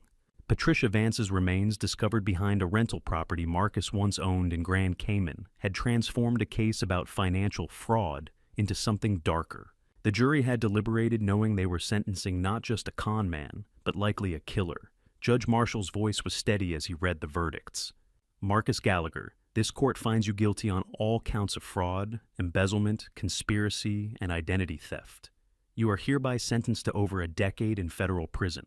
Additionally, you will face extradition proceedings for murder charges in connection with the death of Patricia Vance. Over a decade, maybe more with the murder charges pending. The man who had planned to steal my money, my mind, and ultimately my daughter would spend the next chapter of his life in a cell. That is what justice looks like. It does not look like closure. It looks like arithmetic. Dr. Raymond Stokes received 3 years and permanent revocation of his medical license. He was also ordered to pay a $50,000 fine to the state's medical board, a final penalty for the man who had auctioned off my sanity to cover gambling debts. He wept as they led him away, the gambling addict who had sold my mental competence for $15,000, now reduced to a shaking figure in an orange jumpsuit. Then Judge Marshall turned to my daughter. Vivian Ashford, given your full cooperation and testimony against your co-conspirators, this court sentences you to 5 years, probation with a suspended sentence. Contingent on full cooperation and restitution, you will repay every dollar you conspired to steal from your father, totaling $4,050,000. 5 years of probation. 5 years of paying back what she tried to take. My daughter would not go to prison, but she would spend half a decade proving she had learned something from destroying her family. As the bailiffs moved to escort Marcus from the courtroom, he turned. His eyes found Vivian, and his final mask fell away completely. "This is your fault," he snarled. "All of it. You destroyed everything because you were too weak to finish what we started." Vivian flinched as if struck. The man she had loved, the man she had betrayed her family for, blamed her with his last words before prison. Even facing over a decade in a murder charge, Marcus Gallagher could not accept responsibility for anything. His cruelty was the only honest thing about him. Gordon guided me out of the courtroom before the media could swarm. Derek walked beside me, his face set in an expression I had come to recognize. Over these months, grief hardened into resolve. We pushed through the courthouse doors into the Portland December rain. Iris Holloway waited at the bottom of the steps. Her silver hair already wet her eyes, finding mine with something beyond gratitude. She climbed the steps and wrapped her arms around me without a word. Iris held me in the rain for 30 seconds. 30 seconds of silence, of connection of a debt that could never be repaid because I had never asked for payment. I had saved her life with $240,000 7 years ago. Today she saved something in me I did not know was breaking. "Harold," she said, finally pulling back to look at my face. "Thank you. For everything. For my life. For protecting my son from making the wrong choice. For being the kind of man worth protecting. I am not sure I protected anyone, Iris. I just survived." She shook her head. "Sometimes surviving is enough. Sometimes it is everything." Derek stood beside his mother, rain soaking his shoulders, looking older than his 40 years. He had lost his wife, his marriage, and his illusions about the woman he had loved, but he had kept his integrity. He had kept his soul. The courthouse doors opened behind us. Vivian emerged with her attorney, heading toward a waiting car that would take her to begin her probation. She would return to a life dismantled, a reputation destroyed, and the knowledge that she had nearly killed her father for a man who blamed her for his own crimes. She passed within feet of us. Derek spoke first, his voice quiet and final. "We are done, Vivian. The papers are filed. I hope you find whatever you were looking for. But we are done." Vivian stopped. She looked at Derek, then at Iris, then at me. Her eyes were empty in a way I had never seen before. "I know," she said. "I am sorry, Derek. I am sorry, Dad." She waited. I could feel her waiting for something, for words I still could not find. The silent stretch between us, filled with rain and grief and years we might never recover. Finally, she turned and walked to the car. The door closed, the engine started, and my daughter drove away into the Portland rain. What does winning look like when you have lost everything that mattered? I had my house. I had my money. I had my mind, the thing they tried to steal, with a forged signature and a corrupt doctor. But I had lost my daughter. And standing in the December rain, I wondered if getting her back was even possible anymore. Winning does not feel like victory, I said quietly. Derek nodded. No, it feels like survival. But Harold, survival is more than most people get. It is more than Patricia Vance got. It is more than Marcus wanted you to have. He was right. I had survived a conspiracy designed to erase me. I had exposed a predator who had likely killed before. I had protected my assets, my autonomy, my identity. But survival and victory are not the same thing. And standing in the rain where my daughter had just disappeared, I felt only the hollow space where triumph should have been. Derek drove me home through the rain. The house was dark when we arrived. I had forgotten to leave lights on. As I stepped onto the porch, I saw something white tucked into the doorframe. An envelope. No stamp, no return address. Just my name written in handwriting I had not seen in 5 years. Eleanor's handwriting. My hands shook as I pulled it free. Derek waited in the driveway watching. I opened the envelope and found a single sheet of paper inside, along with a note from Gordon's law firm, to be delivered when Harold needs it most. The letter was dated 3 days before Eleanor died. She had written it knowing she was leaving me, knowing someday I might need her words when she could no longer speak them. My dearest Harold, it began. If you are reading this, something has broken. Let me help you fix it. I stood on my porch in the December darkness, holding my dead wife's final letter. And for the first time since this nightmare began, I wept. Eleanor's letter was 3 pages long. She had written it 6 months before she died, when she still had the strength to hold a pen, when she already knew she was leaving me. I sat at her piano in the darkness, reading her words by the light of a single lamp, and let her voice fill the empty house one more time. My dearest Harold. She wrote, I know our daughter. I know her weaknesses. I know the hunger in her that was never quite satisfied, the need to prove herself that sometimes made her careless with the people who loved her. And I know that someday she may break your heart. When that day comes, remember enabling is not love, but neither is abandonment. Find the middle path. That is where healing lives. She had known. Somehow Eleanor had seen what I had missed for years. She had anticipated this betrayal and prepared me for it, leaving instructions from beyond the grave, like a map, to a place I could not find on my own. The next morning, I called Gordon. I want to change my will, I said, and I want to establish a memorial fund, in Eleanor's name.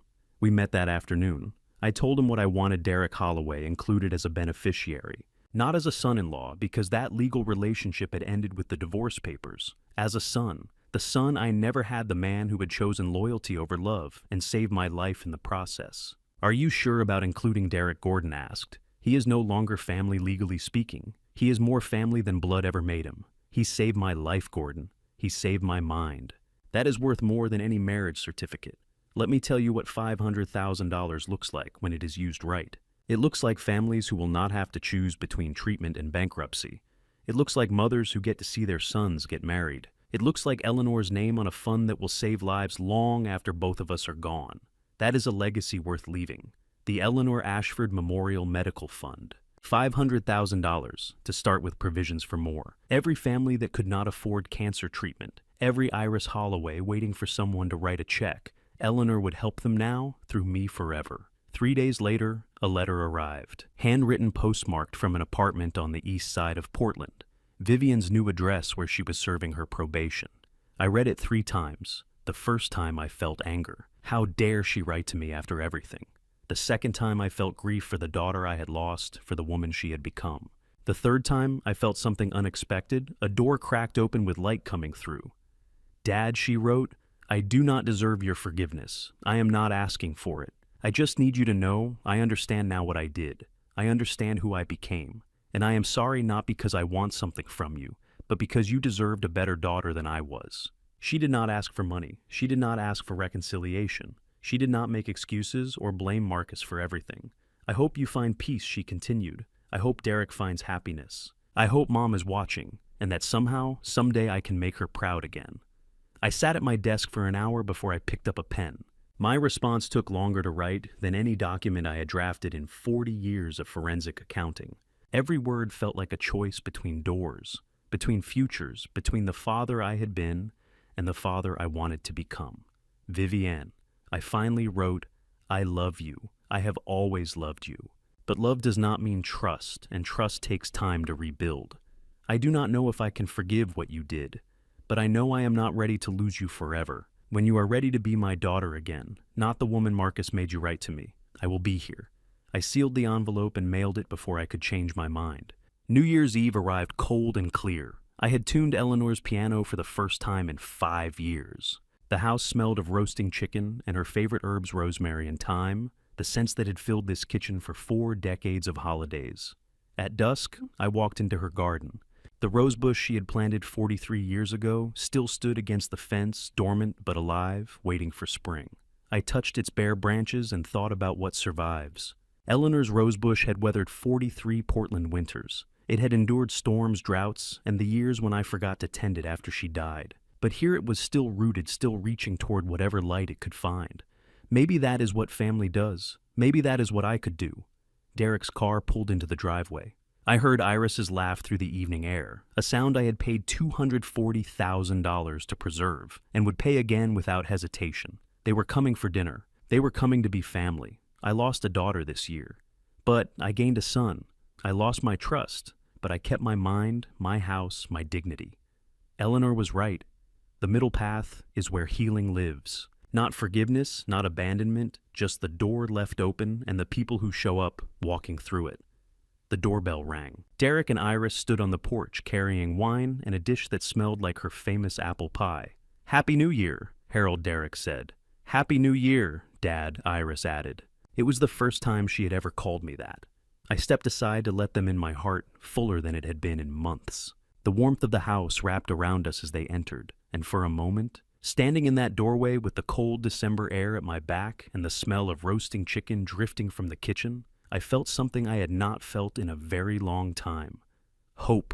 Derek set the wine on the table and turned to me, his face carrying the quiet peace of a man who had finally found solid ground after months of drowning. Iris moved toward the kitchen, already asking what she could do to help her voice bright with the kind of joy that only comes from knowing you are exactly where you are supposed to be. I was about to close the door when I saw them, headlights turning slowly onto my street, a car I did not recognize.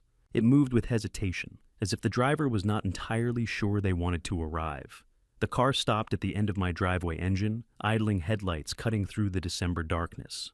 My hand froze on the doorknob. The engine cut off. The headlights died, and in the sudden darkness, a car door opened. A figure stepped out into the cold night air, silhouetted against the distant streetlights. Tall, slender, wearing a coat I recognized because I had complimented it once at a birthday dinner that felt like it had happened in another lifetime. I could not see her face, but I knew that silhouette. I had known it for 41 years, since the day Eleanor placed a newborn in my arms and made me a father. Vivienne had come home. She stood at the edge of the driveway, not approaching, not retreating, just standing there in the darkness, waiting, the same way she had waited in the courtroom after her apology, hoping for words I could not find. The same way she had stood on my porch directing movers to steal my life before she knew I had already beaten her. But this time was different. This time I had Eleanor's voice in my head. I had the 3-page letter that had guided me through the darkest months of my life. I had the response I had written to my daughter, promising her that the door would stay open, that love did not require trust, but it also did not require abandonment. I had the middle path. I looked back into my house. Derek and Iris were in the living room now, Derek helping her out of her coat, both of them laughing at something I had not heard. The warm light from Eleanor's piano lamp cast everything in gold. The scent of rosemary and thyme filled the air. This was family, real family, chosen family, the family that shows up. Then I looked back at my daughter, standing alone in the cold darkness at the end of my driveway, the daughter who had tried to steal my mind, the daughter who had forged my signature, the daughter who had been manipulated by a predator and had nearly paid for it with her life. The daughter who had written me a letter, asking for nothing, but offering everything, understanding, accountability, hope. Eleanor's words echoed in my mind. Enabling is not love, but neither is abandonment. Find the middle path. That is where healing lives. I made my choice. I stepped out onto the porch, leaving the warm house behind me, and I walked down the steps.